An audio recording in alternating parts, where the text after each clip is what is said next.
Hello, everyone. Welcome to the No Life Digital Tech Podcast. Oh, fuck. I didn't set up the transition. Hopefully the transition. Damn it. I forgot about that. Anyways, what's up, everyone?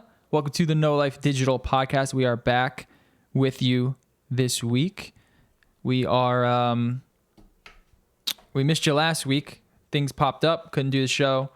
Sorry about that, but we're here this week. We got lots to talk about. I want to cover Final Fantasy VII Remake. Me and Doobie have been ripping through it. Doobie finished it. I have not. So we're not going to get into spoilers this episode, but next episode we will. So if you haven't played it and you haven't finished it, that's okay. We'll just give you our thoughts. Next week we'll do a little spoiler talk on it. Jerry's going to talk about Bannerlord. We have some news.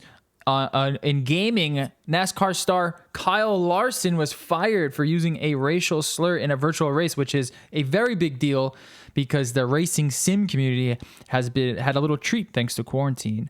Jason Schreier has left Kotaku. This was big news. One of the best, if not the best, gaming journalists left Kotaku, which was a long time coming. We get a little bit of a look at what the PS5 is going to look like. We got a bunch of news for you, and then we're going to talk about the Canon R5 in tech and some of the cool specs that have been released. Other than that, what's up, co-hosts? What's going on, dudes? Yo, there's a little bit of Apple stuff to talk about too. Yep. And computer parts, I guess. Yep, we have a full pack show for you. Lots to cover. All right. We were talking about student loans earlier. Doobie's trying to pay off his student loans. I tried to explain to him how I paid mine off. It's not fun. The worst part, this is what I meant to say. The worst part about student loans is that you can't get them off your bank from claiming bankruptcy. Any other loan, you can claim bankruptcy and they take care of your loans for you. But also, they can garnish your wages. So if you stop paying them, even if they are bullshit loans, even if your payments are super low, if you stop paying them and you make any sort of income, the government can come and garnish your wages and take that money out of your check before you even get it. It's a scam. Do not go to college, kids. You don't need it. You have YouTube, you have Wikipedia. You guys think I'm kidding. College is for suckers. No, college is great if you can afford it. If you have rich parents, it's an excellent experience. If you don't have rich parents, you're screwed. And I don't know what to tell you. You live in a world where if you're not rich, you suck. I don't regret it though. No, me either. I do kind of regret it. I made friends that are 10. Oh my God! Now that I think about it, like this fall would be 10 years, like a full decade that I've known these people. Yeah. Actually, no, it's actually been full decade. Do you think your friends are worth the $60,000 you went to school for? Would you attribute that value onto them? Seeing as how I'm going to the second wedding soon, and we play D&D on Mondays, and we play other games, and we all hang out still, even though we're about to be in our 30s. Yeah, it was worth it. Okay, fair enough. It was worth it too for learning actual social skills and how to interact as an actual human being, which is something missing in today's society sometimes. Yeah, and actually, practicing critical thought. Yeah, well, the best part that I think the college experience was for me was like living on your own, and just dealing with that and like dealing with no money. That's a skill that not many people. I went to a school with a lot of Jewish. Yeah, but I don't think that's like just a college thing. That's just welcome to being 18 and moving out. Well, I went to school with I went to a business school, and there was a bunch of Jewish kids there, and they all had a lot of money. And with me coming from my blue collar, poor immigrant family, it was hard to keep up with them, man. Like it's just, there's a different level of class that you kind of don't realize until you get to college and you live through it. And that experience was pretty well worth it. 'Cause I don't think I would have gotten that anywhere else. You know what I mean? I'm Jewish. Where's my money? Jeez. All right, well, I'm not saying that they had money because they were Jewish. I'm just making an observation. It's like they came from Cherry Hill. Yeah. Well, it was right by the Princeton area. It was Ryder, if anyone wants to know. Okay, yeah. Yeah. You start getting up to Highland Park. Yeah. Oh, yeah. They got money. Time. Yeah, man.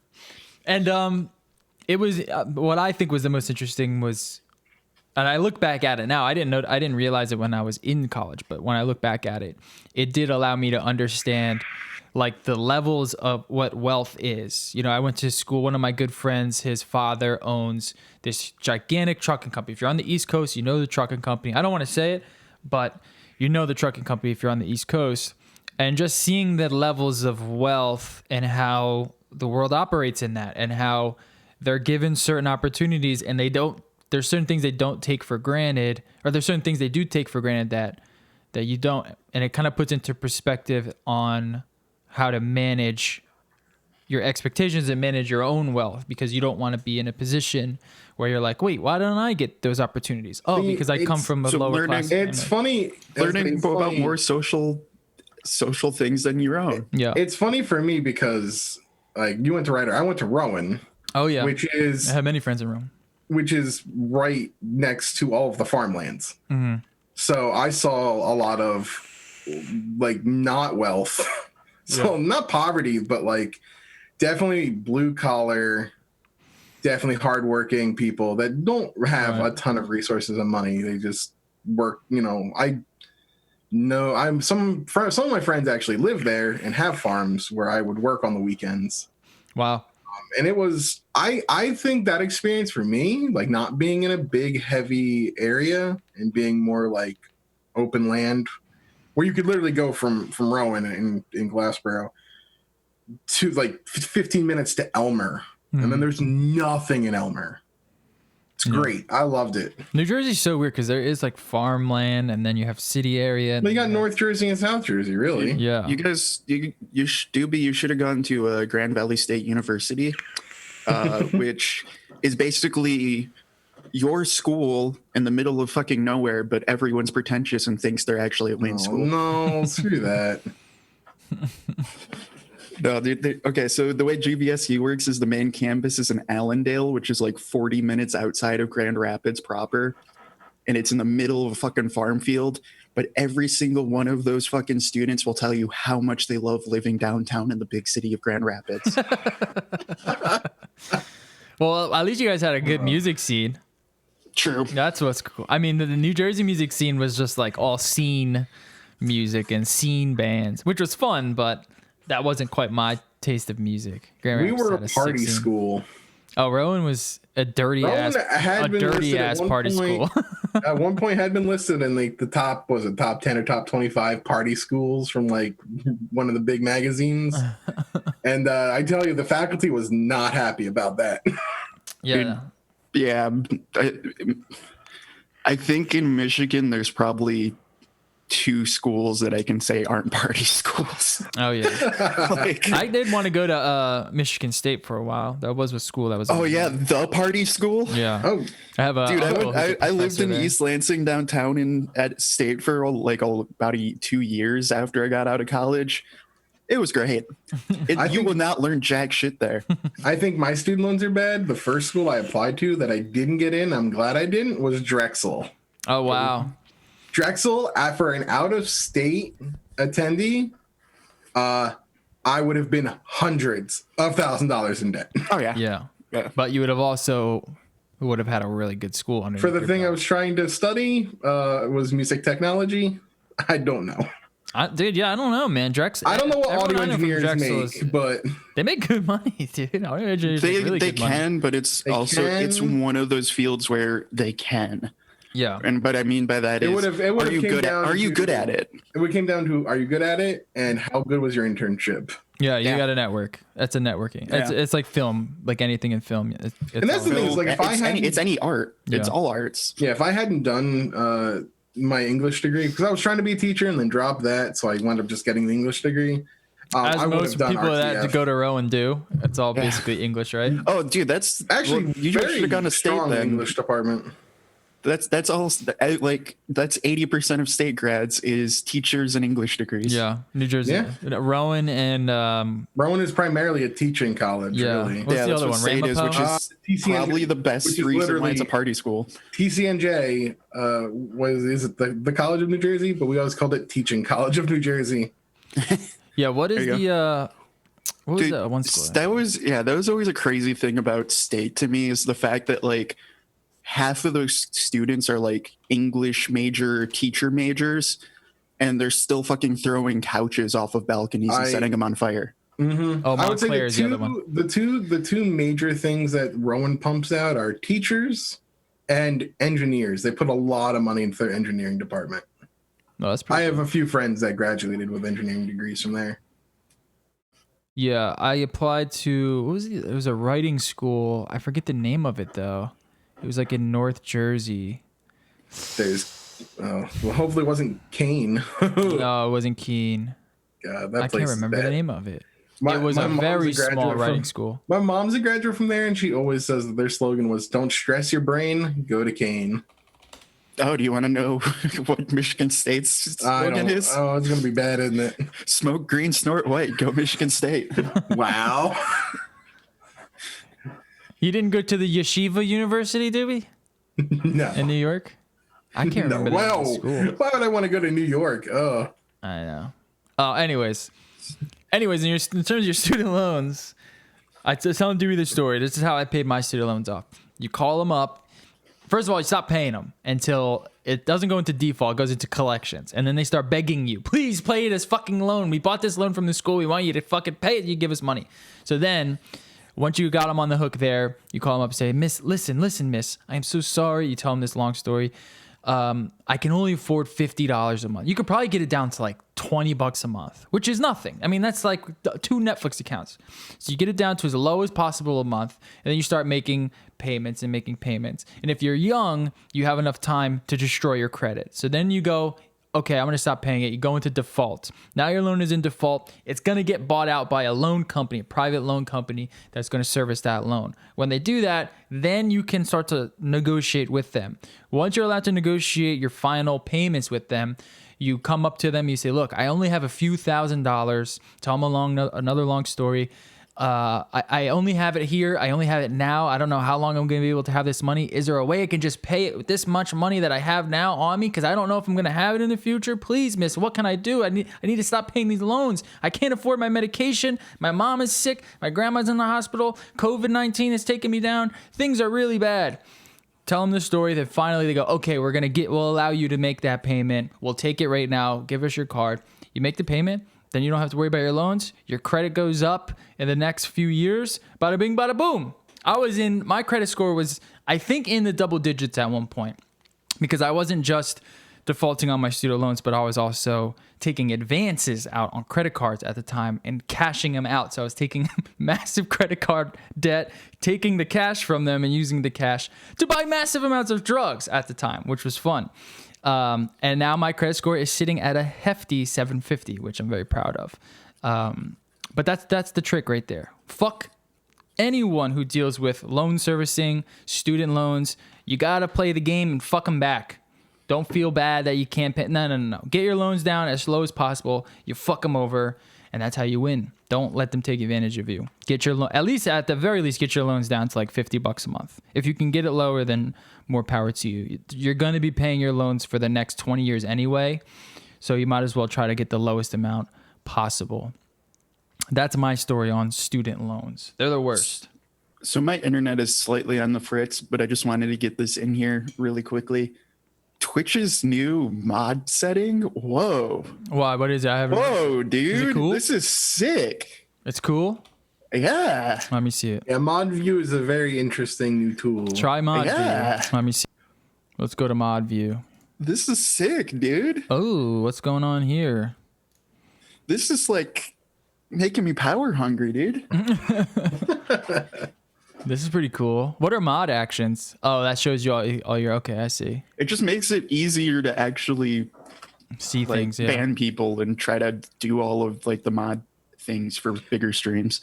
Look See, at I these use people who do I these use whispers. was it FFZ and BTTV, so I have my custom settings. So like when I'm in a bigger channel that I'm on, I can easily purge messages without like fully banning the people. Ban them all, dude. Fuck them. All right, let's get into it. Let's get into Final Fantasy after we talk about these other games. You want to talk about Guilty Gear?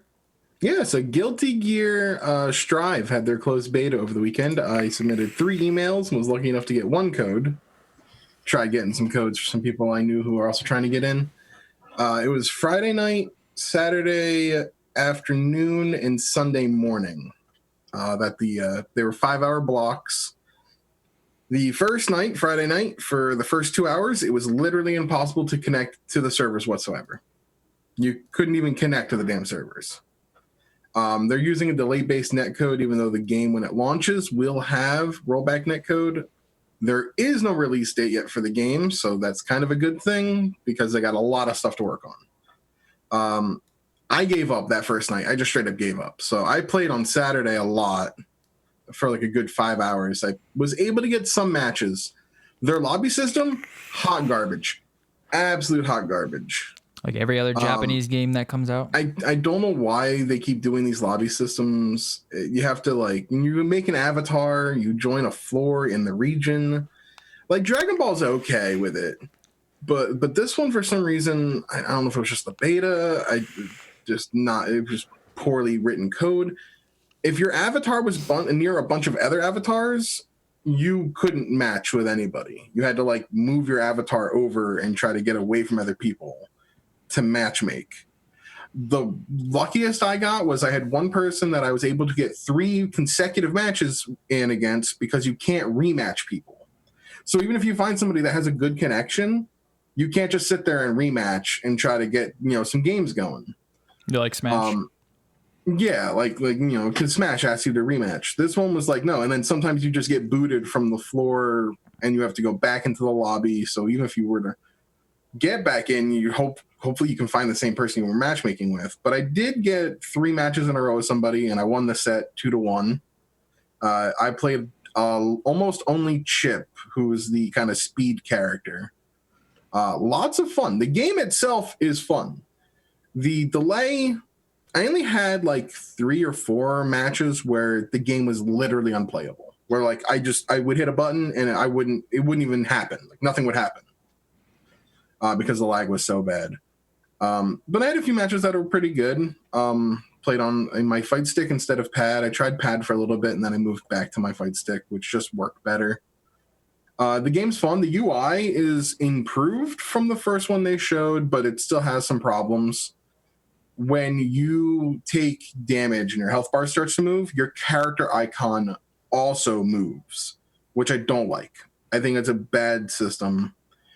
The combo meter on the side when you start doing combos, it's like a translucent white text, which just does not look good. It needs to be more visible. I'm hoping they send out a feedback form because I would like to send this feedback to them. Mom, I want a vape.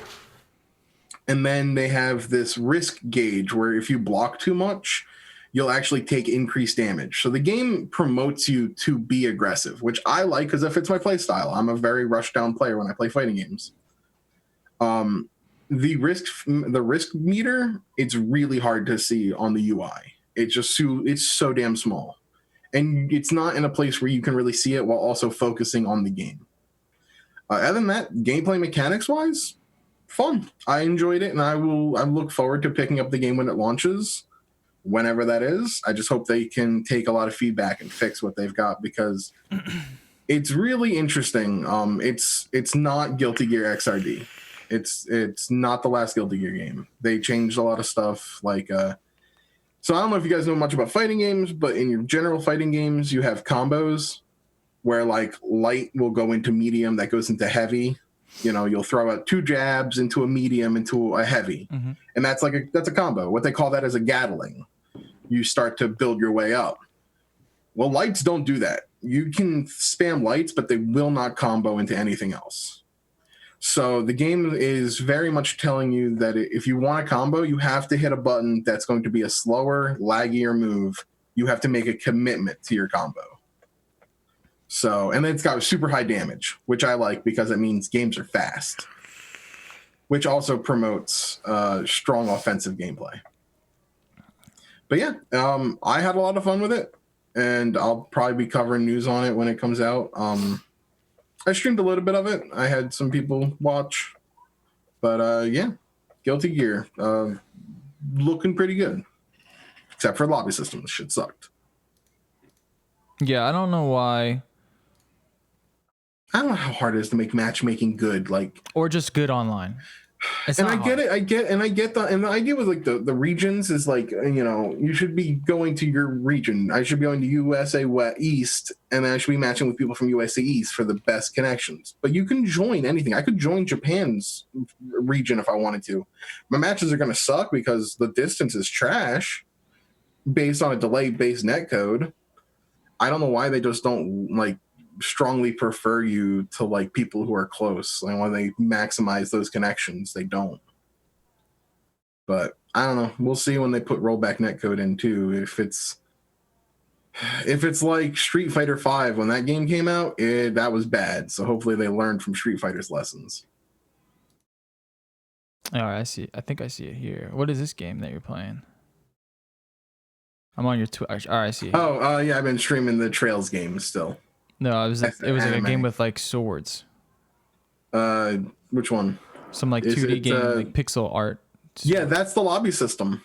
Oh. It's trash. What is that? Looks like a completely different game. I know, the lobby system is trash. I hate it. I hate it so much. I do love the art on Guilty Gear. The art and the animations look fantastic. The transitions look great. The moves look really cool. I'm excited to see what characters they're going to announce, because there was only 7 playable characters in the demo, but they already announced 2 other characters that weren't playable for 9 characters total. And I imagine they're going to add at least another 7. Like if the starting roster isn't at least 16, I think I'll be disappointed. Yeah. That's not many characters at all. And not every game can be Smash Brothers and have 90 characters. I mean, 16 is a good number. How many did Mortal Kombat, the last Mortal Kombat have? And that's before the DLC. I think they had like, what, 18, 20? That's what I love about Smash is like I can just hop in and there's so many different play That's styles. the thing, man. Any game after Smash Ultimate that's going to be a Smash Brothers game is not going to have that many characters. I know. And I wouldn't mind that if, I don't know, I don't think they're ever going to release another Smash Brothers.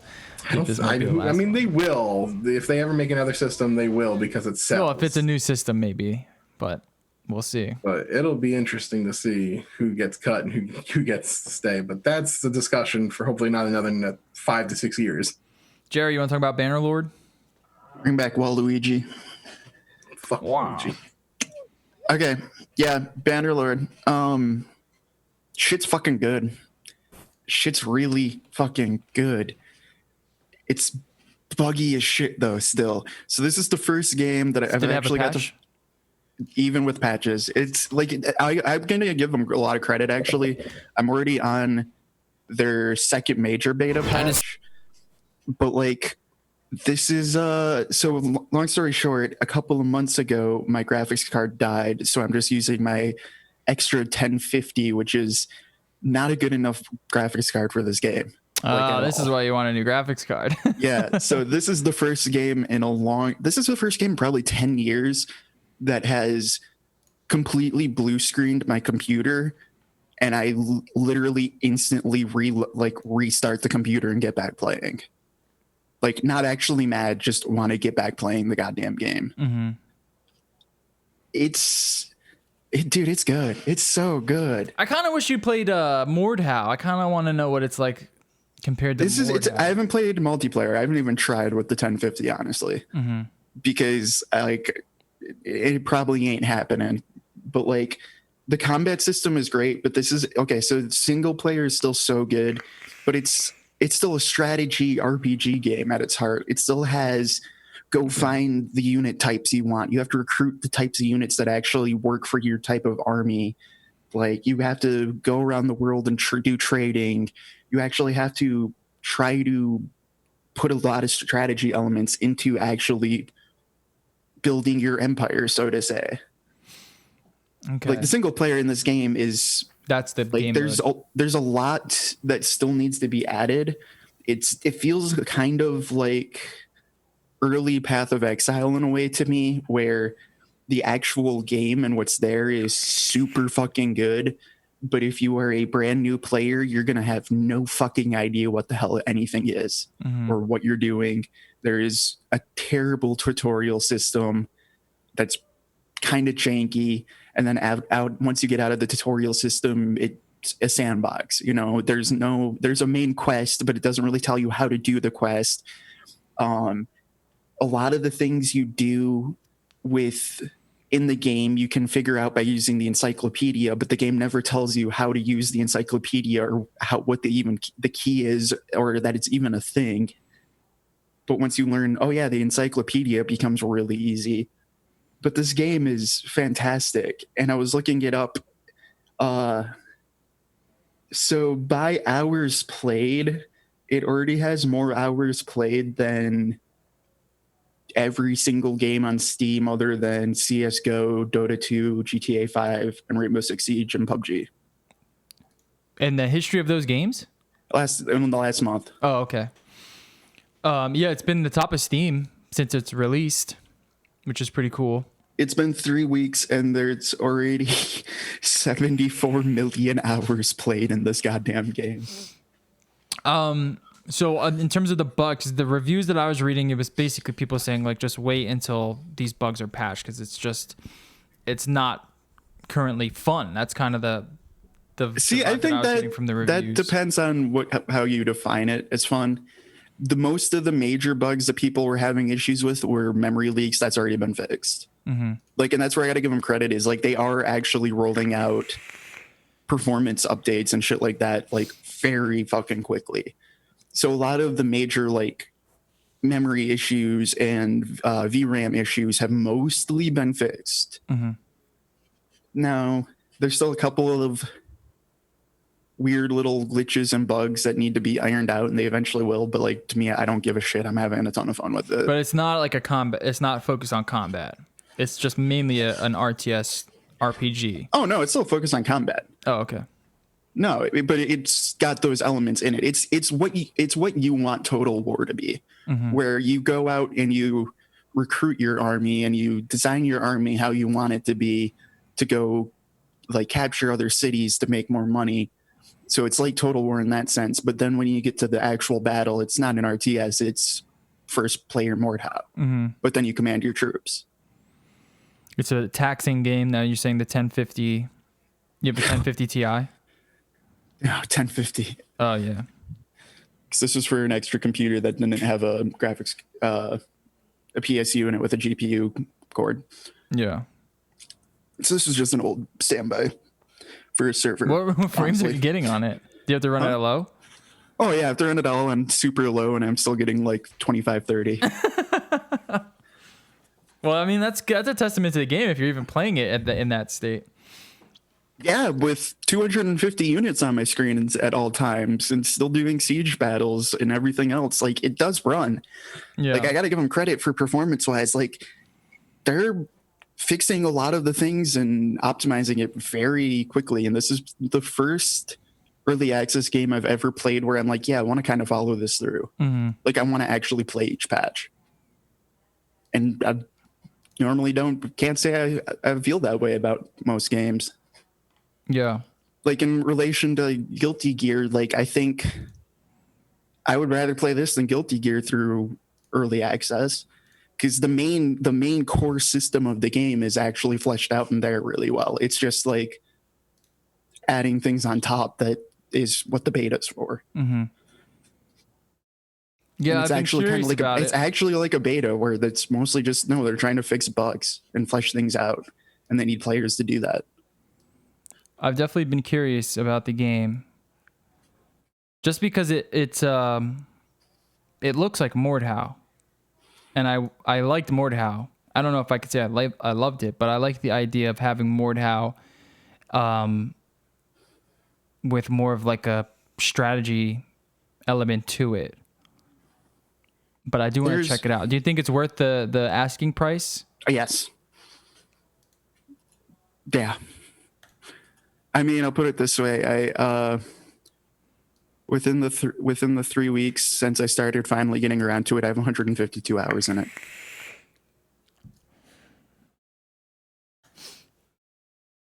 And I haven't even like won any of my campaigns.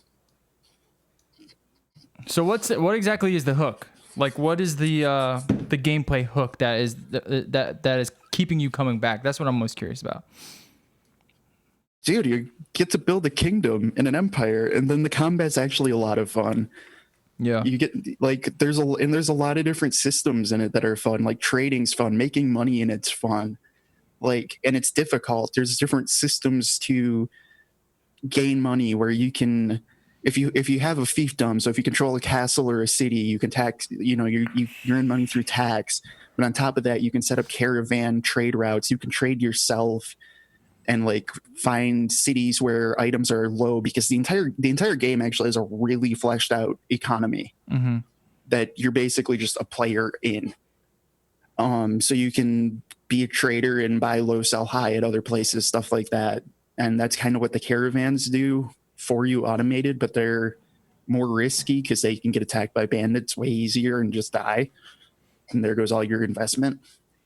The other things you can do, you can buy workshops, which are like actual places inside towns, but they also affect the prosperity of the town and other things. So like the only way to get tier 6 like armor and weapons in the game is you either level up your smithing skill to an insanely high level, which I think the only person that I know of that's done it so far, it took them literally like 5 days of doing nothing other than just grinding smithing. Oh my God. Or you have a city where there's a smither, and like, so these games like last multiple days. It's not like, you get like a match done in like an hour or so. Well, for single player, I'm talking only about single player. That's what I'm talking about. Yeah, single player. No, single player. It's like Total War. Yeah, it's like here's a map. You start out as a nobody, and what do you want to do? It's still a sandbox, so it's up to you to decide what you want to do. Is there a story at all? Yeah, like there's a whole world built out, and it's actually really in depth and deep. But the main quest story isn't all there yet, and it's not all fleshed out or put in really. There's definitely still parts of it that are just like not there, honestly. But it's still a lot of fun, I think. But like the idea of it is you start out as a nobody, and then like, so there's there's 7 major kingdoms basically when you start out, and 3 of them are all the the civil war of the empire. So basically the empire of this world collapsed and is in a civil war, and there's 4 other kingdoms who are also there fighting amongst themselves, or maybe even trying to take out the empire. And the entire quest and system of the game is, do you want to ultimately it's winning the war and taking over the map. And it's, there's different ways you can do it. You can join any of those kingdoms as a vassal and have them win with their help, or you can join them and then get a castle, have them give you a castle by using them, and then leave but keep the castle, and then go to war with them and everyone else. You can build your own kingdom. You can just wait till someone rolls through and takes over a town, so the garrison in it is dramatically low, then declare war on them, and then just take the city for yourself. So there's ways where you can choose to support a kingdom and be a vassal of it, or create your own kingdom. And the other 2 main things are, do you want to be in this empire system and reunify the empire and take over the world, or do you want to do it yourself as an outsider, or do you want to have one of these other barbarian-ish kingdoms take over from the evil empire, or etc. And it's I don't know, it's really good. It's fleshed out, and like the more time you invest into it, the deeper a lot of the systems get. Like the whole trading's kind of nuts to like the level it goes to, where like you can completely play the game just by being a trader, and if you get your trading skill and charm up enough, you can literally just buy cities from people if you have enough money and stuff like that. Like there's definitely still those RPG elements of like if you want to come up with a cheese way of taking over the world, you can do it. Yeah. I might have to check it out. But why would you? Because the combat is actually a lot of fun. Yeah. Because the thing that I will say is different than Mordhau is like... Mordhau is none of that. Right. No, it's just multiplayer. Yeah. Basically. It's like the thing with that is like... God, the combat system, so like the actual weapon system is a little bit more basic than, say, Mordhau, but at the same time, I almost like it better because it's more advanced in a different way just because you have to think of a lot more elements, in my opinion. So like the actual like things that you do aren't as complex. Like you can still do feints and stuff like that. There's still that in the game. And like you can still do weird shield blocks and like if you jump with a spear, it will always do a headshot if you attack with while jumping because it'll just put the spear at head height, obviously. Like there's still a lot of cheese things you can do. But like and the feigning system's kind of cool where you like bring it to one side and bring it to a different side and things like that. But like it's still kind of much simpler. Yeah. But it feels harder just because at the same time, well, there's times where you're enclosed by like fucking 70 characters around you. Like it doesn't matter if you can come up with some sick combo feint, you don't have the space to do it. Yeah. You have the space to stab. Like yeah, that was actually a critique from one reviewer I was reading, that like none of the combat really matters. You just spam the attack button. And that's kind of what most of the combat. I disagree, but each their own. If you just like run straight into a large group of people, yeah, that's really all you can do. But even then, there's still, I don't want to be like get good, but get good. Like there's various things you can still do. You can look for a time where you can like do more of a slashing attack. You can still do slash from above. You can still feint as a poke, but then instead go with this like a top down shit like that. Like there is still a lot of things you can do there. You can still just drop back a little bit and use range. They're like, yeah, just spamming. Like you can play. That's the hard part about this game, where you can play the game and win by just spamming the attack button. Mm-hmm. But that's not being good, and you'll take a lot of extra damage. Like if you actually play the game, if you up the game difficulty past, because they started on very easy is the defaults for everything in this game, which is like you take, I think, a third of the normal damage you would actually take. But if you go up to realism, you can't do that, dude. That shit doesn't fly, because if you get hit twice, you're dead. Yeah. So you actually do have to like block. Yeah. All right, I'm gonna have to check it out. That sounds pretty interesting. But I know I've been having I know a lot of people have been playing it. Yeah, I've been having a blast with it because it's. We need to get you a new graphics card. Yeah, no, that's what I'm gonna do. Because like it's definitely a huge system of.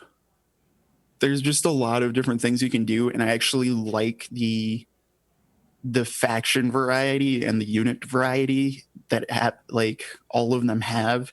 So all of the empires have their own like faction tree, basically, or like unit tree to draw units from, and they all actually kind of matter for your army composition, which is pretty cool to me. Mm-hmm. So like you have Khuzaites, or like Khuzait, which is like your Mongolian kind of Hunnic kind of Turkish tribe, like steppe warriors. They're all just mounted steppe warriors, so they can get like horse archers and cavalry like very quickly. But in the flip side, since they can get good ones of those really fucking early on, their actual infantry just suck ass until they're very high level, basically. Then like Empire, they're really armored dudes, but their damage is meh. But like for making a shield wall, they're fantastic.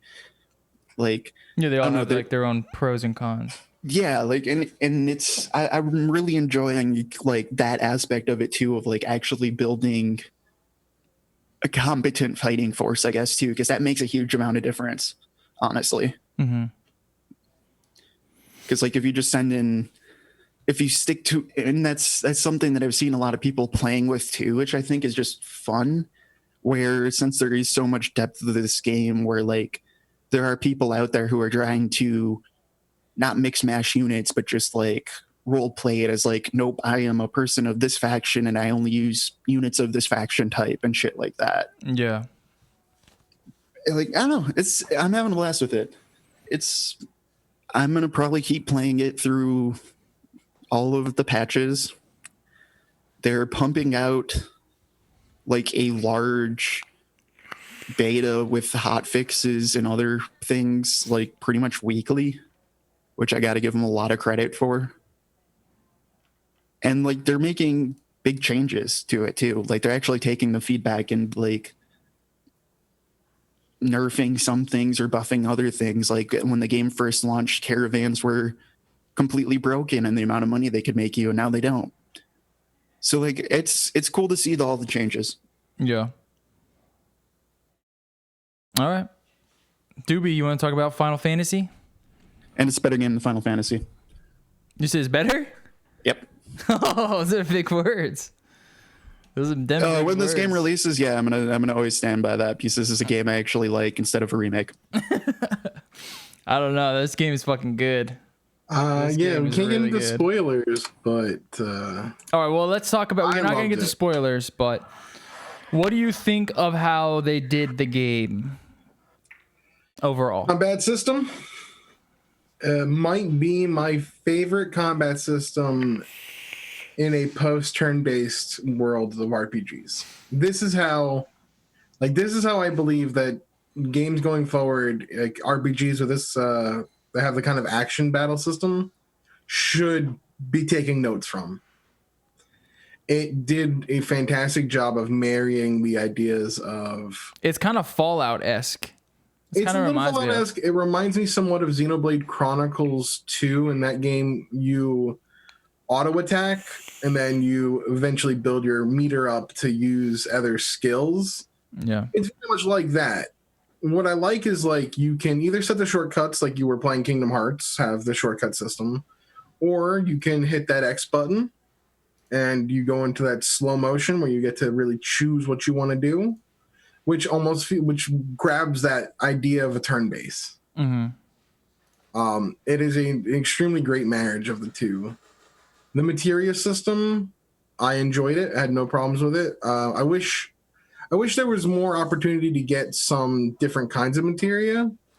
Like I would say the synergy materia. I think no, not synergy. It's the Support. What's the one that does like where you can target everyone? Oh, I don't know. I don't know if I've gotten in the that. original game. It's called all materia, and what I wound up having was I had like the healing materia on cloud at the highest, and attached to it was the materia that lets you pretty much target everybody in your party. So it's a cure all. So anytime anybody was getting hurt, I just cure-auged everyone. Unfortunately, that's like the only one in the game you get of that kind of materia, so you don't really get to have a lot of target all materia. The weapons I liked, having these subcores where you can upgrade your weapons, which allows you to, if you wanted to run through the game using Buster Sword only, you could. You could absolutely. That's the one thing I didn't like is I wish there was a lot more weapons. I get the idea of the way that I'm. It's kind of how it goes. Is like the weapons you do get. Final in Fantasy's always been Midgar- like this. Well, in most Final Fantasies, you actually do get a large selection of weapons at some point. It's just not until late in the game but they're also progressive. You're never going to use the Buster Sword once you get a better weapon because you can't do anything with the Buster Sword. This one, Yeah. each weapon has their own abilities you can upgrade to. That one weapon might be really good if you want to do magic. Mm-hmm. It'll be more stacked towards magic attack. Yeah, some weapons have like more materia. Yeah, one will have more materia, but because it has more materia slots, it's also going to maybe be weaker in terms of general stats. But I like the way that they did this because it's more build based. And some of the irony is like that system is actually taken from Final Fantasy 13, the game that everyone likes to say they hate. Mm-hmm. But they don't hate it in this because it's done well. But I like that because it let me kind of mix and match weapons. I do get it, though. Every character only has a max of 5 weapons they get throughout the game. Yeah, I feel like I wish there was more because I liked the building aspect of it, and it just doesn't give you too much to do. And that's what I hope going forward with the other games is that I don't know how they're going to, and that's still one of the concerns I have is how are they going to move from this to the next one? Am I going to be able to import my save? Am I going to keep all my weapons? Are they going to be already maxed out with their stats that I did? Or am I going to be set, or is it going to be like, hey, you somehow lost all your weapons. You're stuck with the Buster Sword again. Because like if you let me have these weapons, now I have these 5, and you're going to give me another 5 in the next game. Now I have 10 to play with. Yeah, that'd be cool. I want them to build upon that. Yeah. But I also understand that you can't just give me part 2 and say, hey, you already have the best fire magic. Mm. So I don't know how it's going to be very interesting how they balance that. What do you think of what do you think of like the way that the story kind of plays into it, like how you mainly do the main quest and then you run into these hub cities and then you can do some side quests. There's not much side quests, but they give you like an area, you can do the side quests, you go back to the main quest, and then you can go until you get to another area, then you can do their side quests. It's not open world where you just run into people. Midgar was, and that's the thing, is like Midgar, they expanded upon it, but there was no way they were ever going to be able to make Midgar open world. It was always going to be linear. It's also Final Fantasy. I mean, people bitch about 13 being linear, but they've always been, for the most part, pretty linear. Yeah, that's just what comes with the territory. The side missions were pretty good. Some kind of were meh. I would say the side missions are they're probably the weakest part of the game. The weakest part of the game. I will say the Wall Market ones are probably the best ones, and they're bad. It's only the best ones because it took the original. There's just like fun surprises in them, but the actual side missions there was stuff there for the old, for like the fans of like the original game. The side quests had a few things there for them. Yeah. And there was a few little things that it tied into. I did them just because I'm a completionist, so I'm always going to do them. I do side quests in every game, but me too.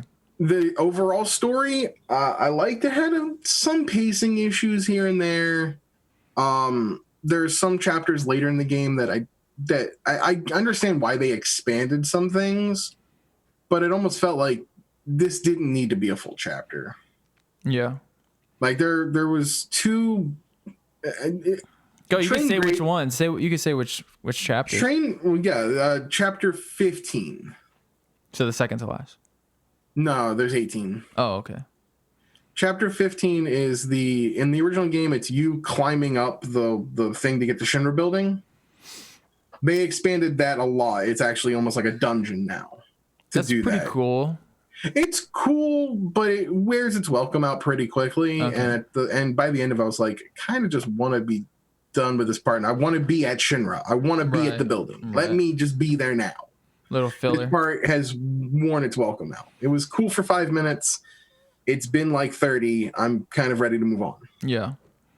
But those moments are very few and far in between. The characterizations they did for Cloud, for Tifa. Yeah, that's what I want to talk about next. Tifa's was the most interesting to me. I feel like she's the one who got the most changes. Because the original, maybe it's just the way I interpreted the original game. In this one, it's very clear up in front as soon as you start really playing the game and meet the character that, and I don't believe that I'm not going to consider this a spoiler, but she's the kind of like apprehensive to violence. Mm-hmm. Where in the original game, it really felt like she was completely complicit in all of it. These were the plans and this is what they were doing. In this one, she's like, I don't know how I feel about blowing up reactors. Yeah. And it's a character change that maybe is what was supposed to be intended in the original game that wasn't translated well or wasn't explored properly. Well, all right. Well, going on to the characters themselves, I thought this was really well done. I think the writing for most of the characters, almost all the characters, is really well done. It does. I can see where some people might pick it up on as cheesy, but it's done in almost like a Disney-like way, and that's what I really liked about this game. Like, I really started to like Cloud is the cheesiest edgelord character, but it was. But they made him. I don't know. I think they did it right in this game. Like, they made him edgy, and they kind of tell you why he's the way he is, and then you're like, oh, I get why he's such a weird edgelord, and then it makes sense. And then same with Tifa and Barrett, you get these like really sort of like I don't know, like Japanese style overtures and Japanese style characteristics that you get from a lot of JRPGs, which I fucking hate. You guys know how I feel about JRPGs, but in this one they do them a little bit more subtly, where you're like, oh, they do have a little bit more depth to them, and then you start to really care about it. Like, I thought Barrett was excellent in this game. I thought Tifa was excellent. I thought Barrett in the original game, like the original, if you go back to the original, very much reads as like almost like a Mr. T parody. Yeah. And in this one, he's not a Mr. He comes T off that way at first, though. At first, yeah. But then he develops. Yeah, and then you're like, wait a second. There's good character development. He's basically putting on an act. Like, it's an act for him. And then you kind of find out why he's putting on this Mr. T act. And, I mean, the same goes for almost all the characters in the game. And I haven't finished the game, so I don't know. The VAs, I will tell you, the voice actors, I believe a lot of them, actually, a lot of the people they hired had not actually done, I think, game work before. A lot of them were TV and film actors. There's a few good ones. Heidegger is John DiMaggio, who you would know as Bender, who was also Waka and Kimhari in Final Fantasy X. Yeah. He does a great Heidegger. All of the voice actors did a phenomenal job. There's a few later in the game where you'll get to them that are really well done. I don't want to spoil, but there's some really good ones. And then I love the VAs for all of the NPCs. In the credits, you'll see additional voices. It's a very long list. And I looked at the list, like I paused the credits and I started reading some of the names. That's where all your voice actors from like Persona, from all these other Japanese games that they all pitched in to do NPC voices. There's a lot of NPC dialogue. Mm-hmm. It does a very good job at making you believe that this is a lived-in world. Have you seen this video, by the way, of the voice actor who did Aerith seeing her voice the first time? Here, I'm just going to play it real quick. She's great. And I think Aerith's one of the best characters in the game. Sorry, I'm also watching your fight scene and just the fucking sunglasses breaking into a new pair of sunglasses. Kill me. This game is fucking trash. If you do that's so... dude, no. This is not a game for me, basically. Was that the Reno and Rude fight? Yeah. Yeah. Oh, yeah. Rude is great. It's so... No, he's not. He's really not. It's crazy that this girl has this voice too. It's so cartoonish. But anyways, there you go. There she is listening to her voice in the game. She did a stream, I think, with the VA for Barrett as well, and they did like a kind of like a discussion stream that was really interesting to watch. Oh, that's pretty cool. But yeah, they did a great job. I think maybe I'm trying not to put like a completion bias because I just beat it a couple days ago. But everything that the game did, it's hard for me not to give it a 9 at least. The only thing that I wish they did more of, and I haven't finished it yet, so I still have more to go. I will tell you, 37 hours was my final playtime. Yeah, that's a pretty good playtime. And that was a lot more than I actually expected it to be. Yeah. Yeah, I remember you saying like it was shorter. I was like, there's people saying that, you can get up to 45 something hours if you really spend your time in it. I think if you were to min-max things, maybe. I feel like by halfway through the game, I started to really grasp the battle system. Because the battle system does take you a little bit. There's a lot. There's a lot of mechanics at work. Yeah. But once you get a really good feel of it, And it is hard. And what it does is, the idea behind it is it really emphasizes and really wants you to switch characters. Yeah. Once you're switching characters and building the ATB and then immediately spending it, like once you, I think Tifa was one of the highest damage dealers. You do Unbridled Strength twice on her, build up her ATB back to 2, and then start doing Star Shower, which is one of her moves, which the Star Shower move powers up the next move. So what I kept doing was spamming Star Shower into Star Shower. Yeah. Which kept powering up. That's already being twice powered by Unbridled Strength. And then once you stagger an enemy, her gimmick essentially is just raising the stagger meter up, which means all the other characters are doing tons of damage. Mm-hmm. I like Aerith too. I think Aerith is fun to play with all her magic and her sorcery. I can't remember the name of it. The sorcery thing, super powerful. And then she gets a really cool ability near the end game where she just fires a giant laser. Oh, nice. And it's all about stagger damage. Nice spoiler there. I don't remember what weapon gives it, but it's really good. Anyways, I'm having a blast with it. I think it's an excellent game. I wish it was a little less linear. I wish that there was a little bit more. I wish there was a little bit more openness to the hub. I mean, you're basically like you are fighting in these little mini arenas in these areas, and there's not much variety there. It's just like, go down this path. There's a little arena where you're going to run into enemies. There's going to be a guy here to do a quest if you wanted to do a quest, and then you go back, you do your side quest, you go back to the main mission for a few missions, go to the next hub world. And I don't mind it, but I do wish it was a little. I'm craving like an open world one. And that's the thing I'd argue is that given the nature of what they're doing with Midgar, in the story that's already in place, there was no way they could break that mold. I disagree. They could do. I disagree. I think they could have easily just built an actual city and just placed people in the city, and then it's just it's very quick. But that's the thing, is following the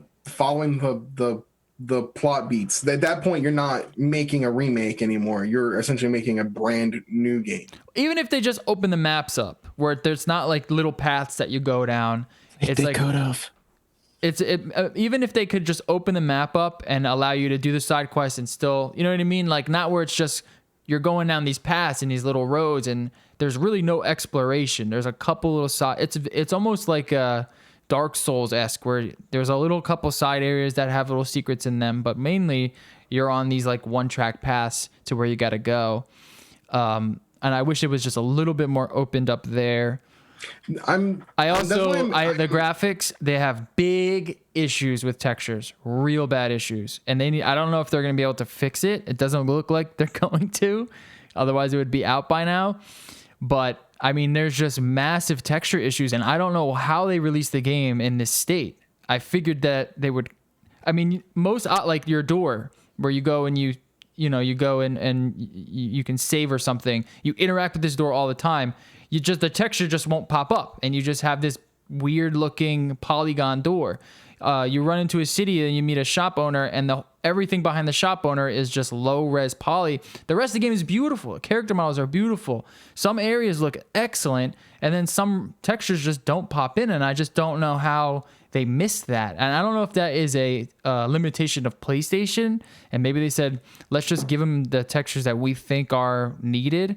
But I know some places I don't want to say they cut corners, but there's some spots where like you look into the sky and you see the upper plate. Yeah. And you realize that is not just a skybox, but it's just a still image. Yeah.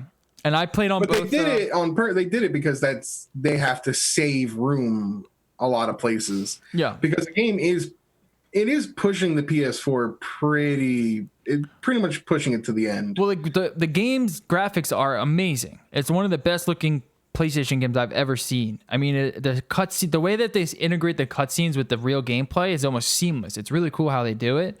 But that's what makes these low res poly texture issues pop out so much more. And they're not like, it's not just like, a rock here or a rock there. These are like main things that you're going to interact with. You're going to notice. You're like, why does this look so bad? And it does hurt the game's overall presentation in my opinion.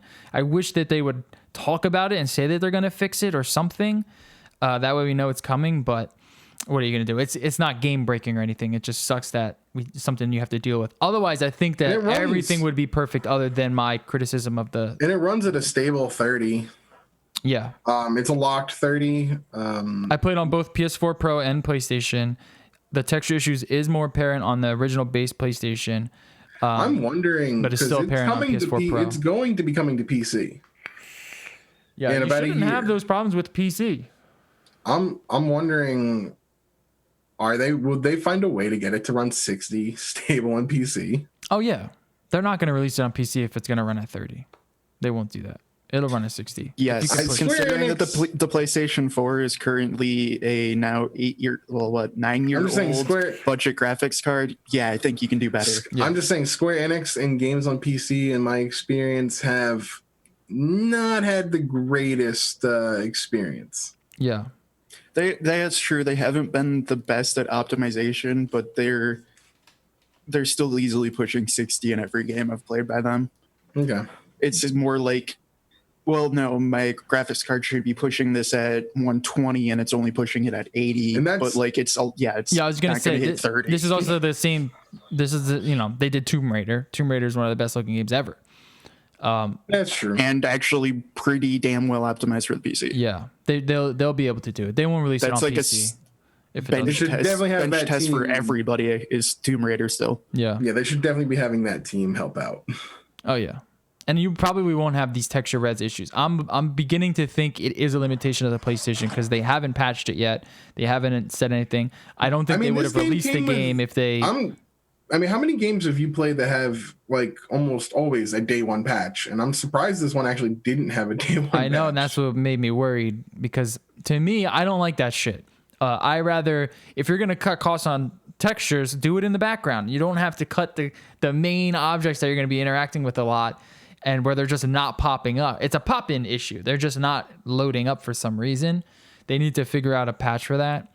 Everything else, though, I mean, everything else is fucking gorgeous. The game is so beautiful. I love the game too. I would give it a 9 right now. I want to finish it and see where else the story goes, and then we'll do our story spoiler cast next week. But that's gonna be interesting. That's gonna be a long. I think it's gonna be a long conversation. I have a lot of. Well, we'll see how much news we have. Maybe we'll just do the gaming part as just Final Fantasy stories. I'll still pipe in every now and then to just say, hey, all of your complaints that I've heard so far sounds like it would have been better if it was a new game. But you should play it. You should play it. It's fun. I can't say anything. Yeah. I've been having. I mean, that's the biggest complaints I've heard both of you make, where it's just like, wow, that sounds like it's a lot of the limitations of this game are because it's based off of a game from 1994. But to be fair, I don't really. Like I said, part of it is like I hope part 2 is where once you get out of Midgar in the original Final Fantasy 7 is where the world does open up. It does open up. Maybe they can do more with that. But I'm wondering how do you do that? You can't do an overworld anymore. Are we gonna have linear paths to get to town? Now that's gonna be bad. Yeah, no, they'll open it up. Well, they'll figure out. Can you give me like a Final Fantasy 15 style? I was just about to say that. But then how do you do that across? Make it Breath of the Wild, dude. Yeah. Like as nice as Final Fantasy 15 was, there was like 3 towns in that game versus the like 15 that are in FF7. Yeah, but hey, this is next gen. This is Final Fantasy. They got the team. They got the money. They can do it. I don't want no excuses out of the Final Fantasy team. This game is excellent. No, honestly, the way they're going to do that is they're going to let you have it. It's just going to be per chapters, only 5 towns. Per game. Yeah, per game. Okay. What I call a chapter, not the in-game chapter. Which is going to be weird when you get to the airship and you have an airship and you can go anywhere. Yeah. In that game. Or in that chapter version. For some reason, 10 towns are no longer accessible, even though you have the ability to get to them. Yeah. Yeah. I also like the difficulty, by the way. I think the difficulty, because it is difficult. That you will die. No, I'll be honest. It does look good, but you're not even on the hardest difficulty though. True. Well, no, it does. Like the combat does look good. I just don't care for these type of games, and I don't care for like the remakes sense of it. I don't care But for it does look these good. types of games I'll give either. you, like, I gotta give it credit. It looks like a good game. It's just definitely not a game for me because watching a lot of footage of this is like, yeah, dude, I love Devil May Cry on my PlayStation 2, but that's not the type of game I play anymore. Yeah. Yeah, I mean, I don't really like these types of games either, and I think they did this one really well. I will say that. No, it looks, and that's where I'm giving them credit. Is like it does look like the best game of this genre. Yeah. I just don't give a shit about this genre. It's overall. It's probably It's like overall, me with Animal Crossing. Like I know it's a good game. Watching gameplay. Animal Crossing is not a good game. Hell out of me. Animal Crossing is not a good game. It's an addicting game. It's a pretty good game. It's an addicting game. See, It's a good game. It's fucking I find stupid. it to be just boring. It is. It's fucking boring as shit, dude. It's so fucking boring. Oh, you want to fucking dig a hole But 1,000 times? We gotta know which scary. Guys, it's a great game because I it know, lets me play more games because my girlfriend's always playing it and then I don't get in trouble. It's the best game of the year. I was just about Jerry, to what's say your that. turnip prices at? Yeah, fucking Not turnips. fucking cold. Jesus. Fucking turnips. They're real fun. Selling turnips. Who gives a fuck? And honestly, I never do the turnip shit because I'm not waking up before noon on a Sunday to buy turnips in Animal Crossing. I didn't even know this was a thing until I saw these turnip prices, and I was like, I don't know what's going on. The fishing's fun. No, I will say it is fun though once you unlock terraforming, because since you have to share your island per Switch, me and my girlfriend have a shared island, and in the middle there was a little smaller island in our island that I've just turned into a giant moat, and then rose my like house up all 3 layers and just built an entire castle that is now my house with like other little paths going down and shit. So I just now have like I'm just the king of the island that like logs in once a week to just like make fun of everybody. And like if there's a villager that we don't like, I can just go beat the shit out of them as the king. Oh, here's the summon That's fight. how I play. By the way, the summon fights are fun. In the VR, I thought that was pretty cool. Only one I haven't done yet because I've only done it's going to be a one. new game plus that I have to do because in order to unlock it, you have to do all of the reports for Chadley. What a name, Chadley. Yeah, it's awesome. Yeah, for Chadley Chadsworthington. Oh, I was gonna say too. I think his name is Johnny. In Who's Wall Street. voiced by Yuri Lowenthal, who you know as Spider-Man. Oh my God, his character is. This game is actually also funny, and I don't laugh at Japanese RPGs. This game actually has some really funny parts. Johnny is actually, if you play the original, he's one of the guys outside of the Honeybee Inn. Yeah. Who says he knows Tifa. They took him and expanded him to an actual character. And his side And mission. the way they leave off with him, he's definitely showing up in the future games. Yeah, he is a hilarious character. And Yuri Lowenthal does such a great job voicing him. Yeah. You guys would know him as Peter Parker and Spider-Man from the PS4 Spider-Man. Yeah. No, he made me, when I first saw him, he runs past you. And they're just like, who the fuck is this guy? And then I've been enjoying this game. Now I do pick up a little bit of like the Kingdom Heartsy stuff in there, but I think it only adds to the charm of the game because it's not, at least for now in terms of the story, it's not like goofy or like the story is not completely convoluted or goofy like Kingdom Hearts. It has some charm. It has a little bit of like wit to it, and I've been having a fucking blast with it. It's fucking awesome. But I'm taking it as slow as possible because this is the only game I can play. This is the only game that I want to play right now in quarantine, and I don't want to rush through it. So I've been trying my hardest not to play it, actually. All right, so we'll come back to you next week with our full... oh my God, we're already 2 hours in. All right, let's get into news. News. Let me close this. All right, so one of the coolest things going on in the quarantine is all of these race car drivers, rally car drivers, the Hanson brothers, NASCAR drivers. They're all jumping into their racing sims, and they're competing in actual tournaments, but in these racing sims. So this is really cool. I'm a huge fan of racing sims, and this actually got me to get my racing sim back out and start playing them again. Unfortunately, one of the issue that we had during one of these live streams with these racers, NASCAR driver Kyle Larson dropped the N-bomb on stream accidentally.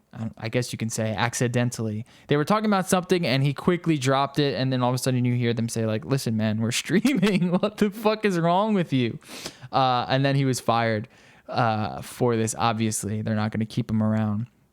Unfortunately, you're going to bring in these guys who aren't streamers. They're not gamers. And you're going to run into kind of issues like this.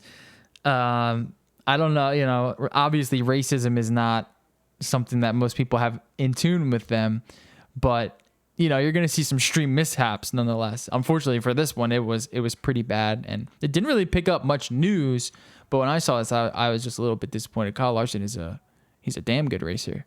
Oh, they cover, I think they covered us on Preston and Steve, actually. Oh, really? Yeah. That's the thing, is there's no sports really right now, so people are turning to. I mean, for crying out loud, Bleacher Report ran a Madden 20 all team edition where it was just a tournament, but with NFL teams being run in a Madden simulator. Yeah, that's pretty. And cool. they had people betting on it. Oh, they'll bet on anything. These fucking gambling addicts, man, they love betting. But this is I really think it's cool that, because these racing sims are legit, and obviously it's not 100% like driving, but they get pretty darn close to the physics of the car and the racing, and it's really cool to see them. I mean, like these playing dirt rally, it's hard. You got to know your shit in terms of rally racing, and the disparity between my times and these professional drivers who aren't gamers, mind you. They know how to rally drive, but you put them in a seat that with the same physics, and their times are so much faster than mine. It's pretty crazy how they can just adapt like that. And if you're interested in racing at all, and you have a racing sim, try it out. Try to match their times. I guarantee you're not going to even come close. I mean, they're beating me by like 15 seconds, and I'm pretty good. I'm pretty good at dirt rally. I'm pretty good at some of these racing games, and man, I'm not even close to how fast these motherfuckers are. So that's cool. I'm gonna keep an eye on that. Maybe we'll talk about more tournaments that they have next week, because it's only getting bigger and bigger. The last one they did was really cool. Big news: Jason Schreier of Kotaku has left Kotaku. Some news after 8 years and some change. I am leaving Kotaku. I'm taking a few weeks off to finish up my book, hang out with my daughter, then starting a new job reporting on video games at another outlet. Let's take bets. Where's he going? Oh, he already told us. Oh, he did? I don't know that. I didn't know that. It's Bloomberg. Oh, no! Why did he choose the worst outlets? That's Bloomberg paid him. Whatever. Bloomberg's not too bad. What? Bloomberg's pretty fucking bad. It's Bloomberg the Tech. Tech. So he's still going to be reporting on game industry, tech industry. He's not, moving to another. I don't know. He'll have more resources. Yeah, but that's like he'll have more resources. That's like congratulating him from going from first grade to second grade. Like, congrats. I don't know why he doesn't do it himself. I guess I don't know. There's too much work involved. That would be interesting. Or going to some indie outlet. With Bloomberg, we know he'll have the money and he'll have the resources to get deep into these stories. It does make sense because he does cover industry. All of the. I know, but that's what always was bad about Kotaku, and Bloomberg's like a little bit better, but like I said, first grade to second grade, no one respects them, even inside the industry. So like it is a helpful resource money wise, but like if you're not at a place where anyone's going to give you respect, that doesn't really like help you. Like right now, he's going to still be able to get stories because he is Jason Schreier and people respect him. But if you were to come up and say, yeah, I work for Kotaku, dudes, you're going to get left out of the fucking building. Yeah. Same thing with Bloomberg, honestly. And a lot of that rides from the fact that Bloomberg decided to run for fucking president, and that was a meme. Yeah. Well, Bloomberg, there's a lot of people that consider Bloomberg pretty respectable. I think it's hard to separate the media conglomerate that he owns and himself personally, especially since they denied covering him denied to not cover him during his candidacy run. Yeah, that's, as someone who's always had a very big interest in media and like the workings of media, and as a supporter of media, that's fucked up, dude. It's the same thing with the Washington Post, where it's just like, You guys used to be good. You were good. I don't trust you at all now. Yeah, it's very difficult to do so. But that's why it's so important to like. It's not really so much about the outlet. As long as you have someone that you trust in terms of the name and who the writer is. Hopefully Jason Schreier's ethics aren't compromised in any way. I doubt they will be. He's been pretty damn good, and him leaving Kotaku is a good example of that. What happened over with the whole Gawker Media and the Geo Yeah, I was Media to say, this is kind of probably the beginnings of Rip Kotaku, because half of that merger is already gone. Yeah, they lost all their good talent. They have bloggers now. That's who writes for Kotaku. They replaced the original bloggers with new bloggers. Yeah, so it's unfortunate. Rather, it is fortunate for him because now he's somewhere better than Kotaku. That's for sure. He was the only one at Kotaku that people really gave a shit about. So they're definitely going to be done soon. And he did credit his departure for that exact reason. The whole thing that happened with Deadspin, where, it's run by a private equity firm. They don't give a shit. They just want to make money. And they told this guy to stop writing, only stick to sports or something. Deadspin is not, they cover sports, but they cover culture around sports. So to say that is just ridiculous. I bet he felt the squeeze as well, especially once some of his peers left. I forget their names, but he's no longer there, man. He's no longer there. We'll see. We'll keep an eye on, see what he's doing. Have you guys seen this trailer, Observer System Redux? This is one of the first gameplay footages we've seen of the PlayStation 5. It doesn't let us know if this is in-game footage. It looks like it, but we don't know for sure. This might not be final footage, but it does look really good. You can see some of the ray tracing stuff that they're using, which is pretty cool. You can see the lack of some of the ray tracing. You can see a lot of the lighting effects that they're using.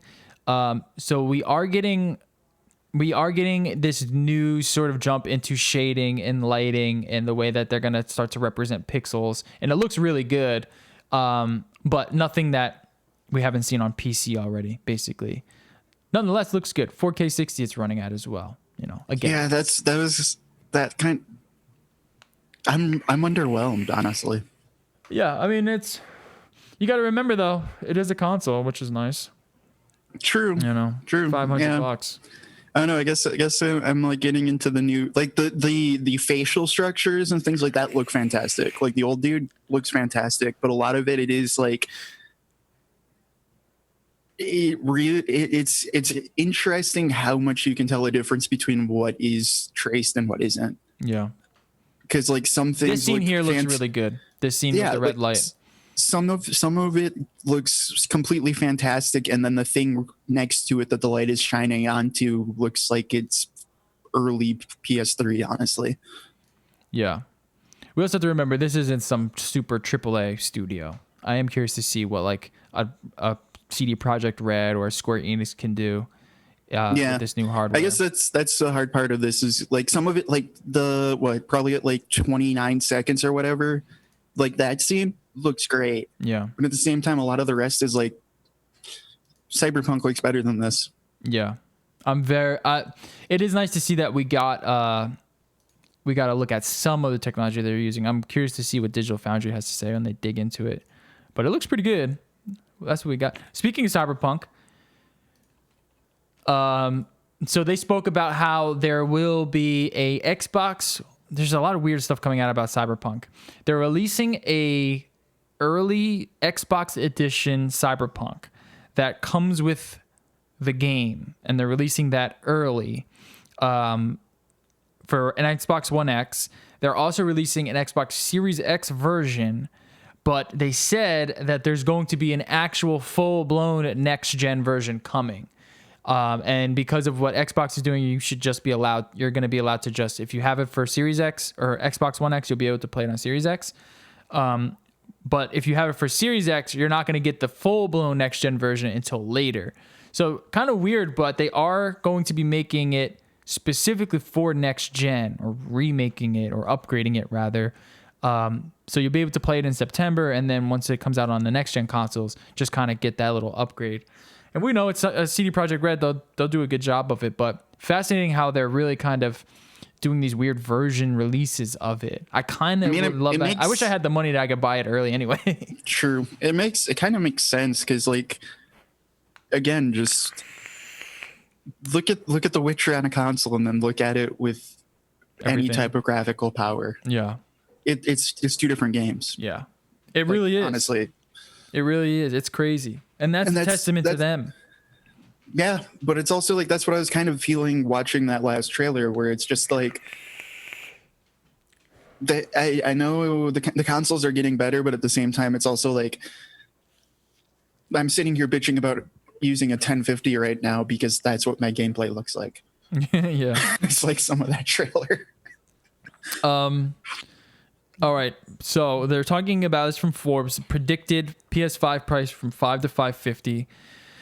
You're probably with a game and maybe some accessories, it's going to eat into $600 when you buy it. Is that too much? Is that too little? Is that just right? I think it's expected.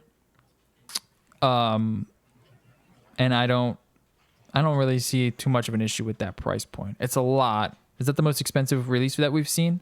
Yes. Yeah, it's a lot. And I'm trying to compare it to something that you could build with a PC, and I don't think you can currently at that price point. At least currently, I'm trying to with trying to ray think tracing. like, with inflation and stuff like that, what's the most expensive? Well, it really depends on what it ends up coming with, but I'm pretty like sure I could remember Street Fighter 2 on the SNES when it came out was $70. Hmm. And that was in like the 90s. Well, how much was the Nintendo Oh, when it released, I don't remember. with inflation? I mean, you're getting a 4K 60 box with the ray tracing online. It's going to have streaming support. You're going to be able to stream and record right on it. To me, it's not too wild to ask at that price. But that's going off of the price that we have today with what RTX cards are today and what AMD doesn't have today. So I think we're going to start to see some interesting AMD graphics cards with ray tracing support, not RTX, but ray tracing support. They're gonna have ray tracing support, but it's only gonna be on their top end card at first. Interesting. And the reason why some of this looks good and some of this looks terrible, I think, is a lot of this. I'm not expecting this to actually be hardware ray traced. I'm expecting this to be mostly software ray traced. Fake So tracing. the launch price of the 3DO in '93 was $700. So 2016 inflation had put that at $1,165. Or what about the SNES? No, Super who bought a 3DO? Nintendo was Okay. Yes, if we go back 40 years and add inflation, yes, there will be more expensive consoles. In the last 20 years, has there been anything at this price? No. Well, I'm curious though. I'm curious what the Nintendo. Oh, here it is. $199 original launch price. $350, $191 for 2016. Yeah. So this is a pricier. This is on the pricier side of When things. you look at like Xbox One in 2013, dropped at $500. Remember that? Yeah. That's when the PS4 was like $400 and walked off stage. Yeah. Right. Interesting. I think what you get now is actually more. You get a lot more bang for your buck. And it was the reverse for the If we're PS3 speaking in and the that way. 360 because the Even though 360. Those were the eras of Blu-rays. That was a big thing too. The Blu-ray support and stuff like that. Yeah, because I remember the Forget about PS3 was $500, $600, and the 360 was $300, $400 for the models. Because remember, they have to break them at this point into separate SKUs. And this one will have two, I assume, because there'll probably be one with a larger internal storage or something. Yeah. Yeah. I don't think it's too much. I think we expected it to be around 500. I've been saying that for a while now. 500 is, I don't see any way that it's cheaper than that. All right. What about now? Go ahead. I'm wondering how much stock there's going to be when it does launch. Right. That's one of the things I'm concerned about. I don't think we're going to have an issue with stock. I mean, I know that they're not going to stock it as much as they would normally. That's what they came out and said. But I don't think many people are going to buy these next-gen consoles upon release. I really don't. I think I think the current climate for everything right now, money's tight, production is high, so they're not going to produce too many. I think they probably first year produce 5 to 6 million. Yeah, I know. I'm gonna try to get one first day. It depends on what games launch with it. Yeah. Like if there's nothing to buy, if there's nothing to buy with it that's only on it, that's not also on PS4, I'm still at that point where I'll just buy it on PS4. Like Scott McWade says, there's going to be that small period of time, that 1 to 2 years, where a lot of companies will just dual release. Mm-hmm. Because that's why I think most people aren't going to buy it. That's why I think most people aren't going to buy it. That's how it usually always is. Only the people who have some disposable income, who are that nerdy early adopter type, which I am. Those are the only people that are going to buy it, and that's a very small proportion. And I might not even get it upon release, like you said, depending on what is actually available for it. So we'll see. All right. But I don't think it's too much. For PC wise, I was able to basically actually completely make it for $550, assuming it comes with a 1 terabyte SSD. What is it? Let's hear the specs. That new Ryzen 5 1600 AF, a 570, a 1 terabyte 570 SSD. doesn't have ray tracing though. You're not gonna no. It's software ray traced. AMD does not make a ray traced graphics card. Yeah, but I think they said it's going to be in these new consoles. I know for Xbox. Yes, and it's going to probably be software because this card doesn't exist. You can't match this card. Well, that's why I'm saying the price. That's where the price is coming into consideration. Where does it land on the PC scale? Then it doesn't by your standards, but it does because all of it's software ray traced. Well, we need to wait until the AMD. We need to wait until the AMD ray tracing card is available. I mean, what do we have on ray tracing? They're available right now. It's software ray traced. Any card can do this technically. I'm pretty sure that they're going to have hardware ray tracing in these. Let me double check. If it is a hardware, then yes, you're going to have to wait like a year for it to come out on a budget version. Because the only card they're going to come out with ray tracing hardware waste is going to be the most expensive. It's going to be their top end card, which you're not going to do. Yeah, and I don't know why. I mean, we see RTX has it in the 2060s. That's how much is a 2060? $300. Yeah. And how much is that 570? 130, because that's the actual graphics power that's in this supposed ray tracing card. What, in the 2060? No, and the graphics card in the new systems basically confirmed to be a 580, 570 with ray tracing. Like that's the power level you're talking about. Right. I see. Like the 2060 is actually way fucking better than whatever is in this console. Well, it's priced that way as well. Yeah. I mean, how much would that box be with the 2060 in it? You said it's a 570? Like 700. It'd be like 700. You said it's a 570 in there? Yeah. So instead of 130, you'd be adding 180 on top of the 500. So it'd be $700. Yeah, let's see here. If you absolutely need ray tracing. Not that you need it. It's that's what's in these consoles. You know what I'm saying? Until I see it, I'll see it I'll believe it when I see it.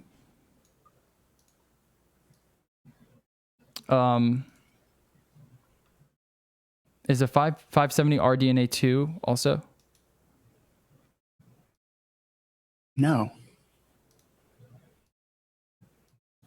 If you want to do that, you have to go with a 180. I don't want to do nothing. I'm just trying to. If you want to do that, you have to go with a 180-ish 550 XT, which has the same exact graphics performance as a 570 for $130. But because it's 7 nanometer and RDNA 2, it's $50 more for the same performance. Yeah. So what do you? All right. Well, all right. Let's try to price out what an AMD 570 RDNA 2. This is assuming these come out with a 1 terabyte SSD. Yeah. Because we don't know what sizes they're going to come out, and this is also adding 16 gigs of RAM. Which, if I'm being honest, I hope the new console has 16 gigs of RAM, but it also wouldn't surprise me if it has 8. Well, the Sony's are doing these weird things with their memory. They're doing some wacky shit with the memory, where it's like half. It's almost like an Intel Optane, where half of it is dedicated to storing memory in the actual SSD. So it's why? Just that makes sense for just because you have more bandwidth. I think their bandwidth is at it's double what Xbox is. That doesn't make sense if you're using an SSD in the first place. That makes sense if you're using an older hard drive, but that doesn't make sense if you're actually just all using SSDs. Let me see what they said.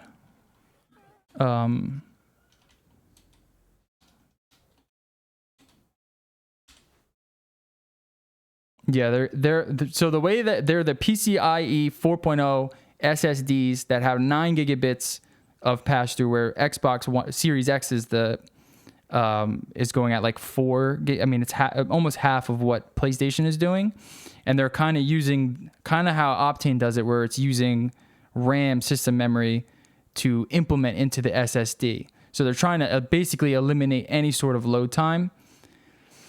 And there's really nothing like that you can kind of do on PC as well.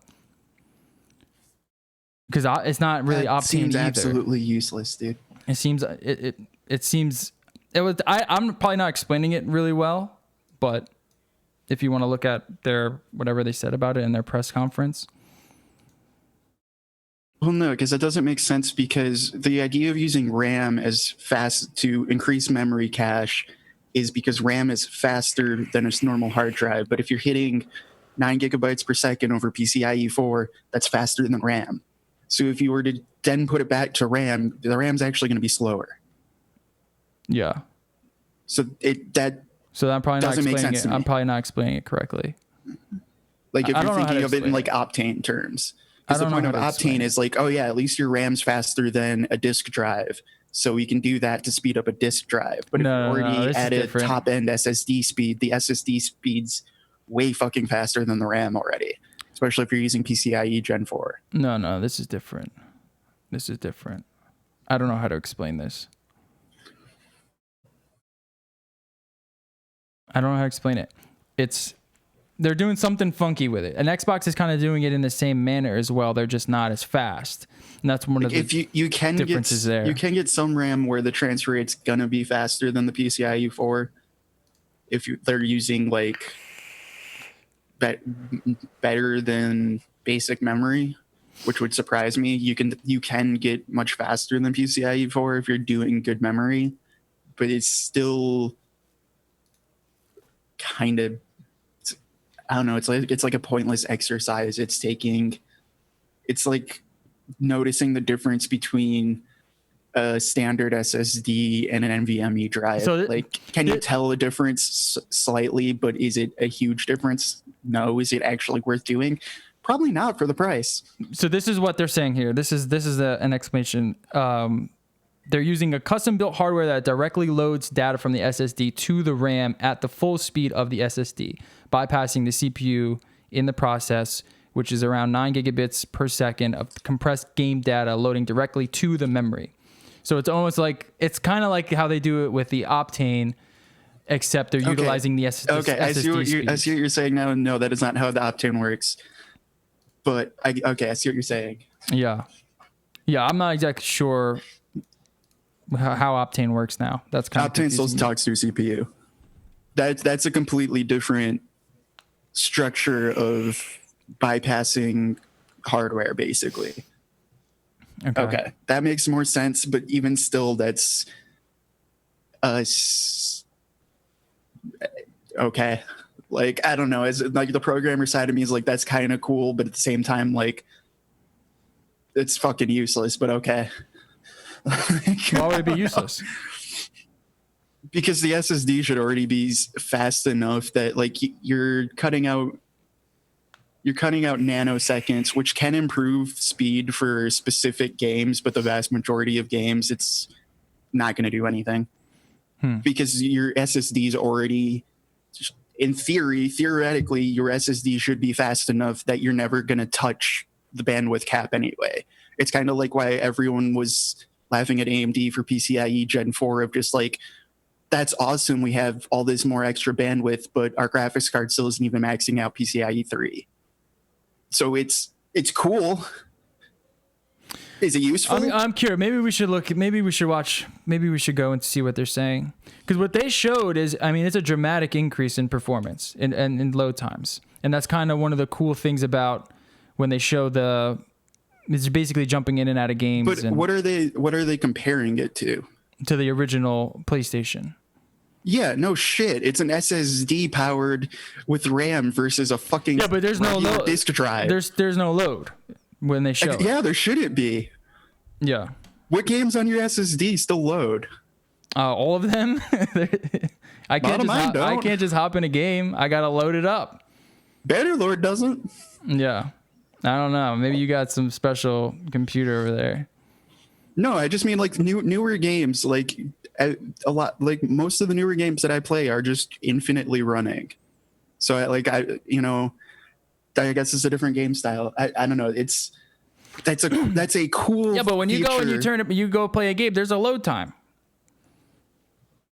When you go, if you were to go play Bannerlord right now, you're gonna wait a little bit to get into the game and start playing it. The idea of what this memory is going to do is that you just turn it on, you hop in, and you could switch between games almost instantly, and their game states. You know what I'm saying? That's okay. Okay, sure, dude. I think you're thinking of like loading as in like a level, like loading up a level. Yeah, I am, because like if it launches instantly, like that is pretty cool, but at the same time, like that is definitely not selling a console to me personally. No. But it adds to the value. It adds to that. It doesn't value. To me, but okay. I mean, I think it's pretty. That's what I like about the Switch. The Switch kind of has that same that's feature. cool. That is cool. Switch still loads. What are you talking about? I can hop in a game right now. It doesn't load. Yeah, it does. I don't know. If I turn on Animal Crossing, I gotta wait 2 minutes to actually get into Animal Crossing. Oh yeah, when you start up a new game, but you can just hop right up in the game. You know what I'm saying? That you turn the Switch on and it hops right into the game, and that's what I would like, except for all my games. You know what I'm saying? That. Yeah, I don't like that boot time. I don't like the boot time. That's still not a console seller to me personally. Like, I guess it's not going to sell a console. Efficiency to me where I just don't give a shit. If I'm going to sit down and play a game, I'm going to go sit down and play a game. I'm not going to care that it took 10 seconds to load personally. No, I'm just saying it adds to the value.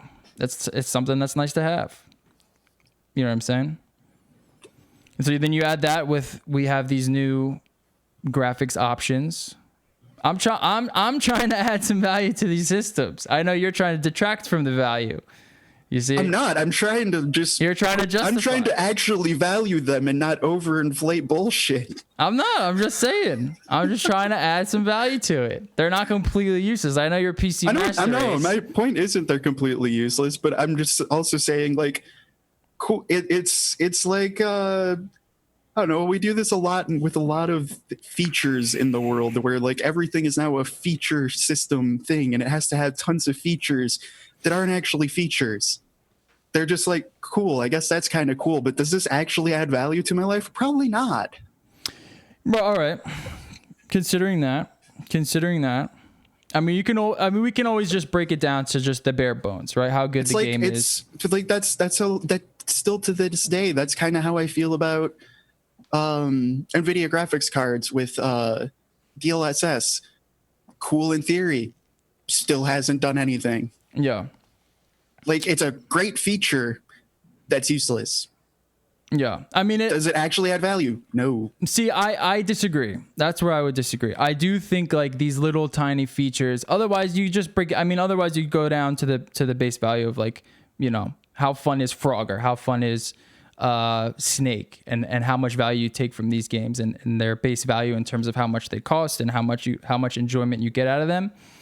I just think if we're going to, you know, spend upwards to $500 to $1,000 on a console or a PC, I want the most in there. I want all the features. I cut out all the load times. Give me all the RTX features. Give me the DualSense controller. You know what I mean? No, yeah, okay, I agree. I agree with that. I'm just saying, I much rather have it in there than not have it and say it just doesn't add value and give it to me at a cheaper price. I'm gonna always go for the option, just throw it in there. If the technology exists, I'll pay for the technology. I will to an extent if I feel like it's actually adding value, but to me that's not adding a value. Yeah, personally. Well, how about a $2,000 jacket, Death Stranding? That does actually, just because I actually really like that company. From Acronym. So. Yeah. See, now I'm surprised that you said that because I thought you were going to be the one that was going to trash on I used to be in menswear, man. Acronym I'm is okay fucking with spending sick. good money on good clothes. So Acronym, they make some sick ass jackets basically, and they're very expensive. And they made a Death Stranding jacket, and it's fucking awesome. And you got all these little Kojima things on it. I don't know if it comes with these toys. I didn't look that up. I think this is the base jacket here. If you want a really good jacket, Acronym makes some good stuff. They make other clothes too, but they're very expensive. Get ready to pay thousands for Acronym. They're very hard to get. This one sold out instantly, supposedly. I think it's sold out more just because it's Acronym, less so that it's Death Stranding. But would you get this jacket, Doobie? Would you spend $2,000 on it? Why not, dude? You would buy the Assassin's Creed Yeezys, but you're not gonna buy the Death Stranding jacket. I'm not buying the Assassin's Creed Yeezys. Oh, you're wearing them right now, dude. I just bought another pair of Vans. I see you wearing them right now. No, you don't want to see. This is my thoughts on menswear. Is I still have this fucking book. If you remember this goddamn vlog. I do not. What is that? I've never seen that before. You didn't know? Fuck yeah, menswear, dude. No, I've never heard of that. They had the book. Yeah, dude. This was the glory days in like 2010 when Tumblr was actually like. All right, what are some of the top brands in there? Let's see if they're still around. Oh no, none of it's like branding. Literally, what this is it's just like good menswear, but then followed by just like a rap poem describing the fucking scene. That's basically what menswear is, isn't it? I mean, kind of what it turned into. They had one Requiem for a Denim Head that got super popular to the point that for the book launch they hired Morgan Freeman to voice act it. Well, that's where that whole HBO show came from too. That whole denim, I forget what it's called. With shit like this, because it was just they wrote a bullshit poem about basically a kid becoming a crackhead, just trying to originally get into APC, and then he started getting into like 16-ounce selvage, and then 18-ounce, then 23-ounce, and just going through like Sufu brands basically. Back in 2010, I was a Sufu kid. What do you think about this specific jacket though? I don't hate it. I think it looks pretty nice. I don't know. I actually really like the back straps and like the fact that you can take it off and kind of just throw it over yourself. Yeah. I actually really dig that. Yeah, they have all these little goodies on these Acronym. I mean, they like fucking you rip things off of them and they're pretty cool. The thing is too, like I think it does like, kind of remind me of Death Stranding. That's what I think is cool about it too. Like personally, I would not buy it, but I would want it. I wouldn't buy it either. It's a little too expensive for me. For Acronym? Well, it depends. Yeah, that's the issue too. Is where I'm definitely into like. I'll buy some. I'm all for like selvage denim and shit like that. Yeah. Just like my cheapest, like other than what you usually see me in because I'm working from home. If I'm leaving the house, like my cheapest clothes are Polo Purple Label. Yeah. Just because like if I buy something, I want to buy it and just be like, cool, is this going to last me 40 years? Yeah, I would much rather spend my money on like a nice fabric, maybe some not an Acronym jacket. That's a little too much money. If this was like $600-700, I might consider it. Who knows? Wayne, did you ever know about Super Future? Yeah. Oh yeah. Okay. Yeah. No, that was me in 2010. I was definitely on the Sufu forums. Oh yeah. I never had enough money to dive into all of that shit. Neither did I, but I tried. Yeah. It was fun. I was at that era. What else was around? I can't even remember, man. Dude, Super Future had the best clothing, like troll forum posts of all fucking time. Yeah, there was a few other ones too. Maybe it was a little bit later, but I can't quite remember. Oh well. All right, and Doobie, you said these PS5 leaks, these Spider-Man leaks are not correct. Yeah, no, that was a hoax. All right. Oh my God, there's so much more stuff to talk about. All right, let's try to go through some of this stuff. Blaze through it. What's not important?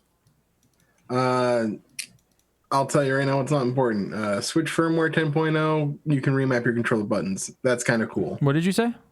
The new firmware for the Switch, you can remap your controller buttons. That's cool. Now you guys know that. Yeah.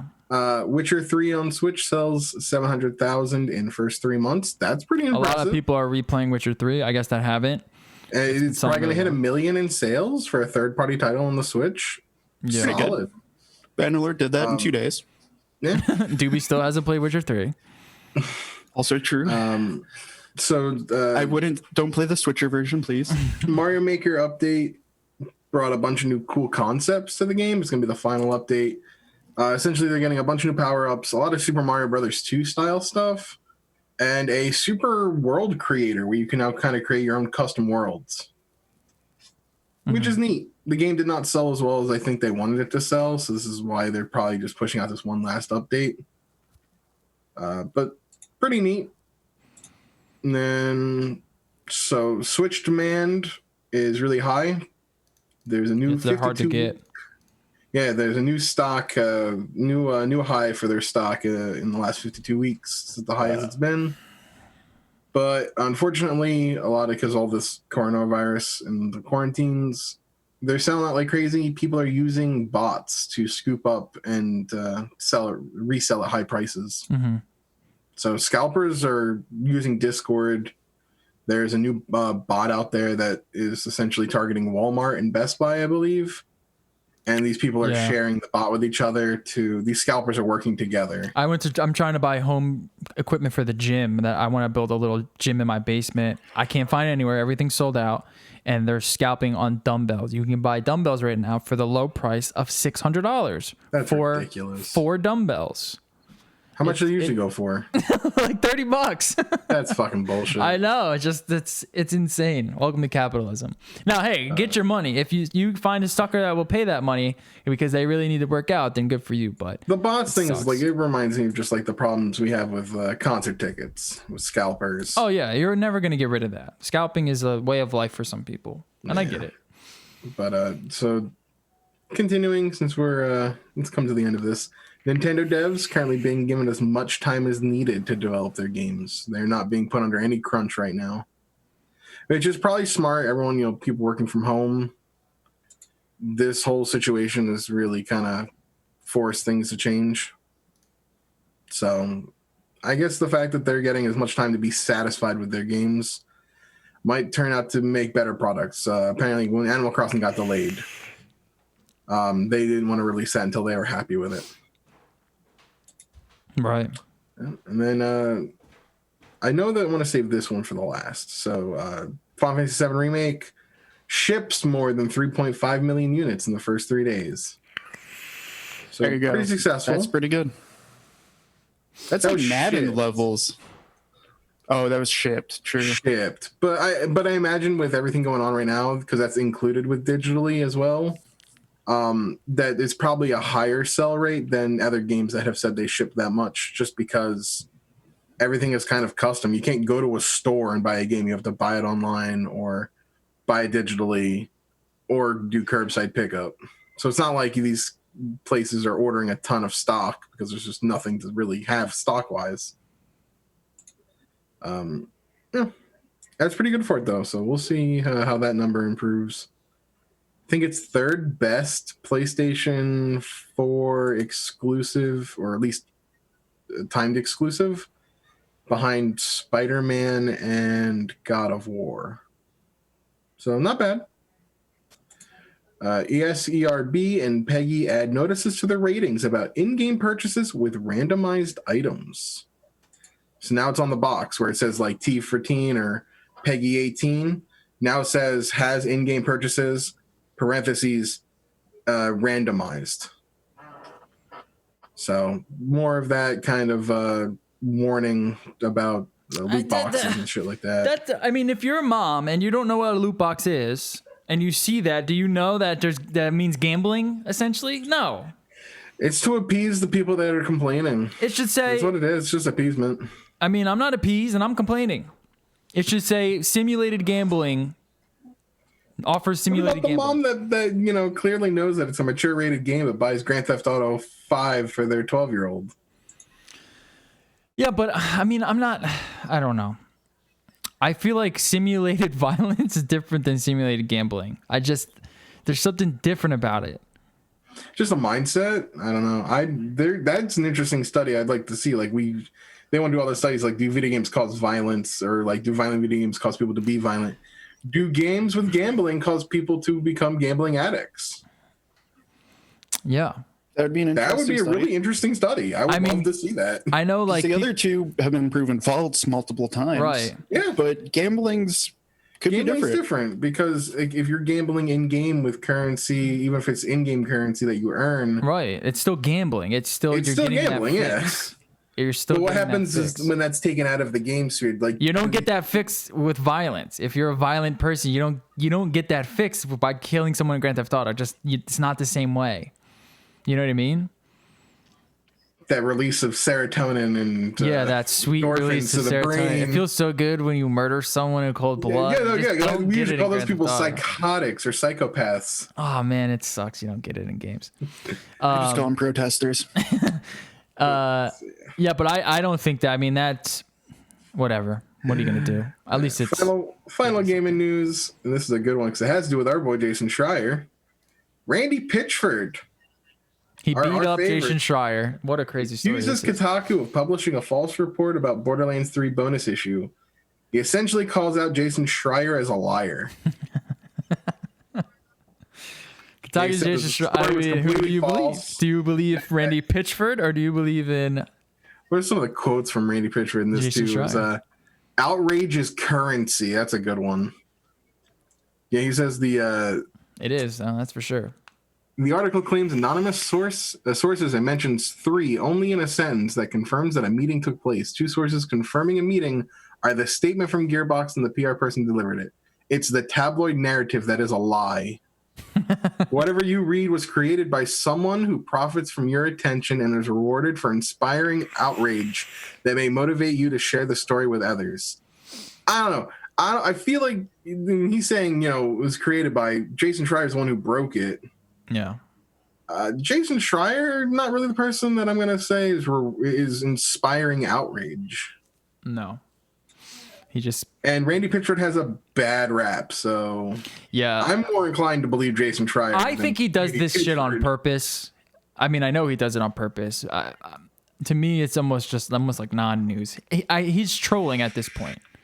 He's the asshole. He wants you to hate him just to get his games out there, I guess. I don't know. Any press is good press? Something like that. Some people just want attention, and I think that's kind of what he's doing. He just wants attention. Whether it makes him money or not, I think he just wants attention. And we just gave it to him, so there you go. We'll send the check to you later. And that's all I got for gaming news. Yeah. All right, Canon R5. Should we talk about it? Should we skip the Apple stuff? I mean, we can do that. The Apple stuff mostly was... I have the Magic Keyboard here. Yeah, there's a new Magic Keyboard, and more importantly, there is a iPhone SE there's a new iPhone SE. All right, we'll talk about that real quick. Like, that's kind of important news. Yeah, to be honest. I like the iPhone SE. I never purchased the iPhone SE, but I liked it. This one, I'm a little bit less in love with it because it's bigger. It's bigger. It's an iPhone 8, basically. You know what I mean? It's basically an iPhone 8. Looks wise, yes, but it's processor power wise, it's an iPhone 11 for $400 fucking. Oh yes. I mean, it's still a current iPhone for $400. That's kind of nuts. It's pretty cool. Most people are gonna get it. I know. When my parents upgrade, I'm gonna offer them this phone. Yeah, probably. I just wish that it had a full screen. Same, but I want to see it. It's $400, dude. I want to see it. I want to see how small that screen is. One of the reasons why I think the iPhone SE, the original, did well is because the screen to body ratio wasn't that outrageous at the time because we still had those bezels on iPhones. But now that the phones are basically almost full screen, I want to see how big that screen actually looks in the hand. I'm curious. I mean, it's a 4.7 inch, so it's at least a decent size, I would think. So like that's an improvement. Yeah. And I agree. I want to see it. It's not a phone for me, but like for my girlfriend who's still using the original SE, like sounds pretty good. Yeah. Yeah, and if you are an SE user now, this is a great upgrade. I mean, the chips are just so Unless you fast. actually wanted the SE because of how small it was, Yeah, which was her biggest reasoning. So it is quite a bit bigger, which that is potentially a bummer. yeah. And it's not the SE we wanted. That was a full screen SE. Yeah. The full screen SE with the flat edges. And then even if you gave me last year's chip, I'd be happy with it. You didn't have to give me this year's chip, but you are getting a fucking kick-ass chip, a good camera. You guys still keep Touch ID. It's pretty good for that price, man. That's a pretty damn good phone. Apple has been doing some interesting stuff lately. I like where they're going with the iPad. We have the Magic Keyboard. This is old news. This was before any reviews of the Magic Keyboard were out, but now they're everywhere. I mean, still for $500, that's 400. I'm happy to see Apple trying to actually remember normal people exist. Yeah. Lately. Yeah, and I mean, the only thing you're really sacrificing from like a Pro or even an 11 is you don't get the full screen, you don't get Face ID, and True, you don't get that's the a double big- cameras. That's a big hit for me personally because I like the Face ID. Me too. But Me too. even still, then though, $400. It's a powerful phone for $400. I wonder if this was 500 and they put like a full screen on it with Touch ID, if they could do that. That would be very interesting to me. And kept it this size, like a 4.7 inch, but no bezels. Just give me the Touch ID sensor, and then you can shrink the phone a little bit more. That would be interesting. There was also some Apple rumors on their newest models, and it looks like they're going to go after the iPhone 5 design with the flat edges, which is going to be pretty cool. And there's talks that they're definitely going to have the iOS port on it, not USB-C and not portless. So they're still going to do the Lightning. But that's just rumors. Yay. Yeah, that's something they need to fix. The John Prosser, who does all these leaks, he basically said Apple will go portless before they ever put any other port on there. So it looks like we're never going to see an iPhone with USB-C, which doesn't make any fucking sense. Even though every other thing they make is USB-C now. It makes absolutely no sense whatsoever. But hey, that's what Apple likes to do. They like to keep people guessing, I guess. Gotta keep buying those $18 conversion cables that Yes. straight from Apple. That's where they actually make their money. All right. Canon R5 has been half announced again. They just keep sprinkling a little bit more on us, a little bit more. We don't have a release date. We don't have a price on it, but we do have the exact specs for the codecs and what it's going to record at. Brace Which sound yourselves. really impressive. Yeah. Let's be real. Which also terrifies me because The stakes are high now.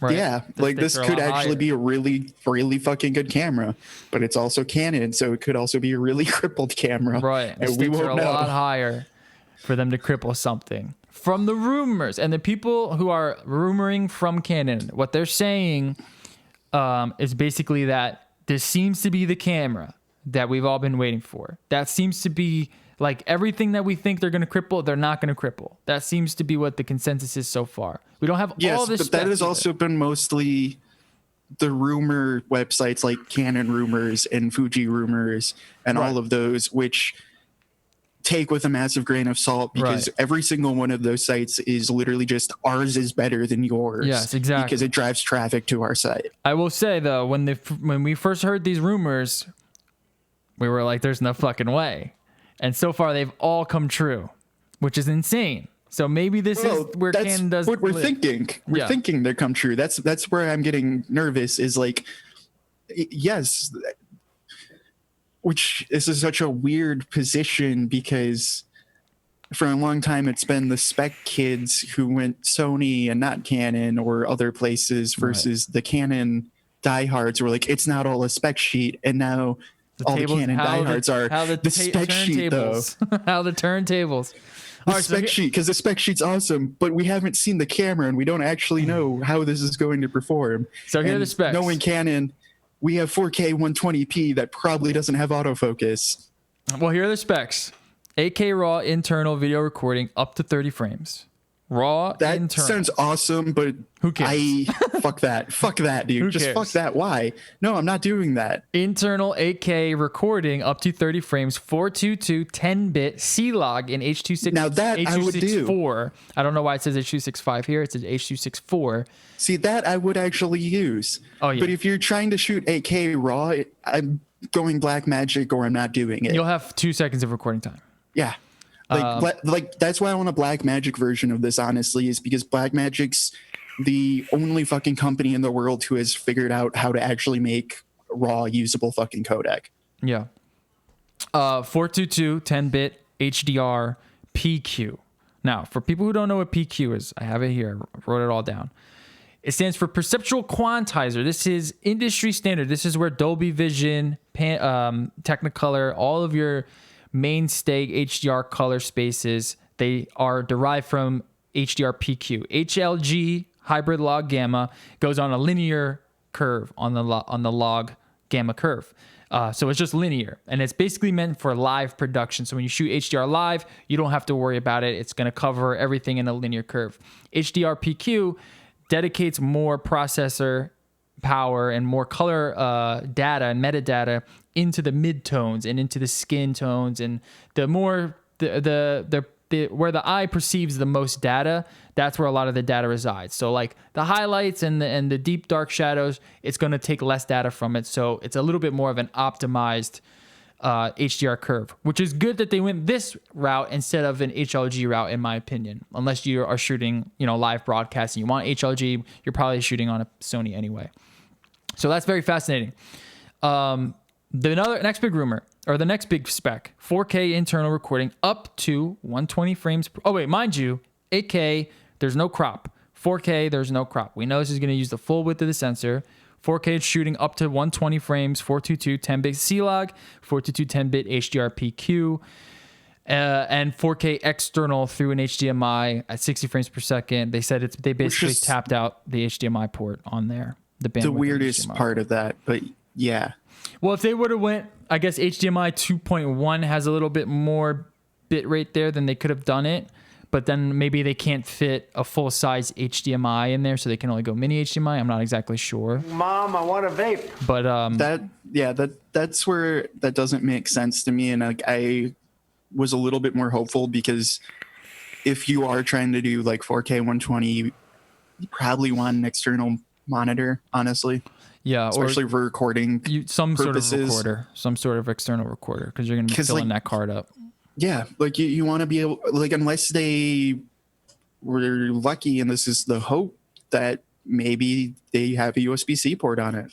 Yeah, and maybe you can use it for SSDs, because that would make. That's a rumor we haven't, or a spec we haven't gotten yet. They said there's more specs coming. Because that would make 8K awesome. Raw usable. But if you just have a CFast card, like, you're going to have to spend $1,000 on a CFast card to be able to get 10 seconds of fucking footage. Yeah, you're going to spend a lot of money. The next big clarification, dual pixel autofocus in all 4K and 8K modes. So they're not limiting autofocus in 8K and 4K. Huge. A dual pixel autofocus 4K 120, that's awesome. And in 10-bit. I'll believe it when I see it. Thank you. I believe it. I'll believe it when I see it. Like, I hope. Don't get me wrong, I hope, but I'll believe it when I see it. C-Log available in 8K, 4K internal recording modes. We already said that. Dual card slots, but one is a CFast Express card, one is a SD UHS2, so not the new UHS3 cards. So basically, just a weird flex. Yeah, they're basically saying that you can have a CFast here for your video, and then here's your SD card for your pictures. That's basically what I got out of it. I guess I'd rather them do that than two CFast Express cards, but true, because that's too much. But it still does feel weird to mix them at all. Yeah. Just because that makes, then you have to have two cards, and that makes, I'm assuming that's also going to make it really hard for the main reason of using two cards is backup, and I don't see that working well. No. So that's the main reason why you use two cards is so you have a backup record to card. both of them. Right. So if one fails, you have both. Yeah. I'm curious as to how, if anything like that is going to be available. You might have to split the CFast through some way that you can, I don't know how they're going to be able to do backup. But I'm curious to know if they do have the USB-C recording, then it's moot. Then who cares, right? Then you just throw a little, Samsung T5 on there and then you just record to that. That's the hope, but that still hasn't. We don't know. They haven't said anything about that, and I'm starting to think that it's not going to be the case, and that does worry me because you can't do it on the R. I know that it's not available on the R. You can't do it on a lot of cameras still, which that you can only do it on Blackmagic, I think. You can do it on Blackmagic, and that's worries me to an extent, just because again, to me, it's not that big of a deal, but I'm not shooting 8K. It is, and it isn't, because. Okay, I don't know. I guess that's just my opinion. Going back to what we were talking about earlier, of is it a feature if you can't actually use it? Yeah. Well, I would think it would be a little bit more pressing if it was both SD cards. True. CFast, it's okay. CFast is fast enough. It's just the price, and it's more. It's just a lot more expensive. Honestly, it really comes down to how good are they at compressing that 8K RAW. That's what I'm curious. I'm curious to see what this H.265 codec looks like. Same. You don't have any bit rates. If it's just straight RAW and it's not compressed, you're gonna have to spend 3 times the amount of the fucking camera on CFast cards to even get a half-hour footage. I think Canon took so long for this camera to come out because they wanted their codec to be efficient, and the fact that they're going with H.265. That's I'm hopeful. Yeah, I think that's where they're. But we don't know anything about their bit rates yet, and that's what I'm very curious about. And that's where I am still sitting here of I'm hopeful, but I'm not holding my breath just because those are the important things. The actual bit rates, the actual codec is what makes or breaks a camera, in my opinion. Yeah, and we don't know that. To me, the biggest feature, the best feature that they announced is the IBIS. So they're just going to have 5-axis in-body stabilization. It's going to work with the OIS and the RF lenses, they work great. Because I use the EOS R and, it doesn't have IBIS, but you can hold it pretty steady. And it does work with OIS lenses. So that's huge. That's fucking huge. You get the flip out screen, you get Wi-Fi 6, you get their Bluetooth app support, which is great. We're probably going to get the same LP6 battery, which is okay. It's not the best battery, but it's okay. And you're getting it basically in an R-like body. The big thing to me, where are they putting that mic jack now? Are they going to be able to move it up a little bit so it's out of the way of the screen? That'd be nice. And is it going to have a full-size HDMI port on it? Can we use USB-C SSDs on there? That would be so sick. If it had all of that, then I would be hard-pressed to choose any other camera. Even if Sony were to release their A7R III and it had everything else, I still think I might go with the R5. Where it's at right now, I am very curious to see how Sony responds. Yeah, and how everyone responds. Yeah, because that is from what we know so far, that's a really impressive sounding camera. Again, I'm just waiting to see what the actual codec is going to be like. But even if it's a shitty codec, it's still going to be a good camera. It won't be as good or the best camera, but it's a good camera no matter what, basically. Now, one of the things that had me very hopeful with this camera, and then the press thing I'm worried about is the price. I think they're all expecting it to be $3,500. I think that's where the price is at. Even if it's $4,000, that's a good price. That's reasonable, I think. It's up there, but you're getting a right. But you have strong competition there already from Panasonic and the A9, and that's what I would think. But that's also what I think they're aiming this camera to actually compete with is. Yeah. So if they go too much farther, that's where they're going to start getting into a lot of trouble. And I could also see them doing that because it's Canon and they usually make their cameras cost $300 more than their competitors. I think with their lens, they're really pushing their... Well, let me go back. The one thing that I was super hopeful about when you watch the press conference, which is the most boring, most terribly produced press conference I think I've ever seen in my life. It was so fucking boring, but they did some cool stuff with volumetric recording. they kept harking back. They did this whole thing where they talked about the 5D2 and how the 5D2 changed the game for filmmakers and for content creators on the internet, and how they accidentally kind of stumbled upon into this world like, oh, now people really want to be able to shoot full frame video in a small compact body and just upload it to the internet. And that's what made that camera so revolutionary, and it changed the camera game for everyone. Everyone wanted to kind of capture what Canon did there. They are saying basically that this camera is going to do the same in the mirrorless world. That's kind of where they're positioning this camera, which is very, very cool because we haven't quite gotten that vibe from Sony yet. Sony just kind Sony's of given up. They just kind of stumbled into their success. I mean, they were just like, here's some cameras that we have a lot of specs in them, and they kind of work janky, and they have some good autofocus, and we're just going to keep upgrading these cameras. And that's what we're going to do. They never really took their position as industry leader. Canon was like, oh, wait a second. We were an industry leader at one point. We fucked up in the last few years. We forgot that we were an industry leader. And now we're reminding everyone again and ourselves that, oh, yeah, we do have a lot on the line, and we do want to make really great imaging tools for creators to use. So here's what we have. And if that's the case, then that leads me to believe they're going to throw everything they can and the kitchen sink at this camera, and then they'll go back to their Canon ways. But that'll be okay because we'll have at least a good future-proof camera from them for the next few years that'll have all these badass features, and then an awesome RF lens lineup to come. And that's really exciting to see. We'll see exactly what else comes out of it. I can't wait to see for this thing to be released. We can get some reviews. I'm definitely thinking about getting, especially once I heard that they're using correct HDR. They're using, all the dual pixel autofocus is going to be in there, plus IBIS. I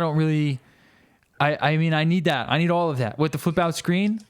I don't care what your photos do. I don't care what other, gimmicky features you're going to throw in it. Those are the main specs that I was looking at, and I'm happy that they provided it. And if it comes in at under $4,000, then I'm sold. I think I'm sold. Yeah. No, like it sounds like a good camera. I'm not buying one just because I don't need a camera at that price point, and I'm still happy in Fuji land mostly. Yeah. But if Fuji becomes the best camera brand under $2,000, and then Canon's the best over $2,000, I'm okay with that world. Yeah, I wonder until Fuji eventually releases a cinema camera, which they still haven't, and I don't get why. And Fuji, please just make a cine cam. Or a full frame camera. I don't know. I don't even want a full frame camera. I want a fucking. I do. I want a full frame camera from Fuji. I don't care because I'm not a YouTube vlogger. I don't need that. I don't need that wide. What blows my mind though still is Fuji has. You don't want that Tone? No, I don't. No, I don't need that level of Tone. Okay, so Fuji. I don't get them, and the fact that their video lens lineup on the cheap end still is pretty lackluster. But if you're willing to spend like $40,000 on a lens, like Fuji is the god of cinema lenses. Like every TV broadcast lens, like probably about 60% of them are a Fujinon. Why? Well, just make a cinema camera. Like, just go to your team at Fujinon and just use some of them. Just fucking use some of them to actually make a good cinema camera and good cine lenses on the budget. And I don't get this, like, if they make a cinema camera, I don't think it's going to be a budget cinema camera. It's going to be a broadcast SMPTE camera. It'll be a broadcast camera first. That's going to cost $300,000. No, totally it will. It'll be straight up an area like that would only make you more mad. Yeah, but like that, I would take that as a start of just like, because I don't get that disconnect of like Fujinon makes such quality glass where like their budget $3,000 glass is still like top tier of the price range. But the second you go to where Fuji has most of their cameras, they don't do anything. I mean, they even do it in just like their SLR lineup where it's Super 35 or it's all the way up to just straight up medium format. They just skip the full and I'm okay with that strategy, honestly, because I think they're doing well at it. For me, it's just the glass side of it is just like, I don't get why the only glass you can make is like industry leading $50,000 glass. Yeah, they need to open up their mount. as well. But your normal mount glass is like, well, here's what they did on their side. Like, this is what they did over their weekend, and this is what you get. Yeah. Yeah, I'm curious to know how all of these camera companies are going to respond. Sony in particular, because this camera definitely puts the heat on them. I mean, everyone wins Sony. Everyone wins Sony who needed a full frame video camera. There was just no reason to go to Canon at all. Poor Nikon. I don't know what Nikon's going to do. They're getting better. They're getting better. Yeah. They're still over sharpened to hell, but they're getting better. They're not bad. And there are some Nikon diehards, but... And they were, in all fairness, they were the first camera system, period, to release RAW outside of Blackmagic. They were the first ones to do true RAW. Yeah, external, so, like, just some credit. They're trying. They're at least doing stuff. I don't know. I might just go full Blackmagic in a bit. We'll see. Mm-hmm. Oh, you just want a whole video setup, don't you? You want a whole for video, studio. Yeah. Because like I'm still probably gonna go mostly Fuji, but I am tempted to see. I don't know. Just Blackmagic has a great codec. Their image quality is really nice. I care mostly about video, and while I don't like their cameras, yeah, in the future, it's the thing that kills me with Blackmagic is I don't like their new cameras that much, but their whole ecosystem is great. I love the most by far. Like, it's so good. They just need to partner with a glass company or something and just make slightly better cameras, and they'd take over the fucking world. Their codec's amazing. The A10 system's amazing. I've not been impressed by their prosumer level cameras. Just because first of all, I like the hybrid sort of feel to it. And if they could figure out a way to implement just a better autofocus system and put it in like almost like an SLR body. I don't know. I just haven't been too impressed by their cameras, but like you said, I love what Blackmagic does, and I love how their business model works. I love how they tap into that prosumer market so heavily. I'm just not there yet with them. Looking at that whole ATEM studio setup that what's his name did, that was pretty cool. Gerald? Yeah. Yeah, because like that's what was getting me thinking is like Blackmagic's in a spot where they could just take over streaming. Like, get an ATEM, you get 2 Blackmagic Pocket 4Ks if they partner with a glass company, $5,000. There you go. You have a dual camera setup where the image quality is like they don't even need to do glass. It's absurdly good for streaming for $5,000. Yeah, they don't even need a glass. As long as you throw an EF mount, I'm happy with it. You know? Yeah, or just do the 6Ks, but that would raise the price a lot. I don't even. I'd much rather, because the ATEM only does 1080. They need to release a 4K ATEM. But I did like that setup, and I like to see that in this like as a studio setup on the cheap like that. That's pretty fucking cool. I think I want to see a little bit more out of their cameras. So we'll see how they respond, because they're gonna have to respond to this as well, right? The other thing this too camera's is coming out of a lot of different markets. Dude, if they brought back the OG studio cam line and like amped that up, I would buy one of those in a heartbeat. Do you remember what any of those are? Oh yeah. Like the original Z cam, basically, just the fucking box. Yeah, I actually like give me a 4K or 6K of those with an EF mount on it, like, and just Super 35 sensor. I'm set, dude. I don't need anything more than that.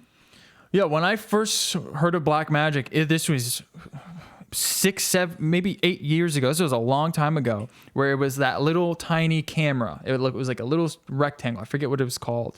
Yeah, like the original Pocket. Yeah, it was a Blackmagic, and we shot this concert. It was like it was the first easy way to get into good HD. Oh, it was excellent. It looked so good, and I was like, "Holy shit, your camera looks so good, man!"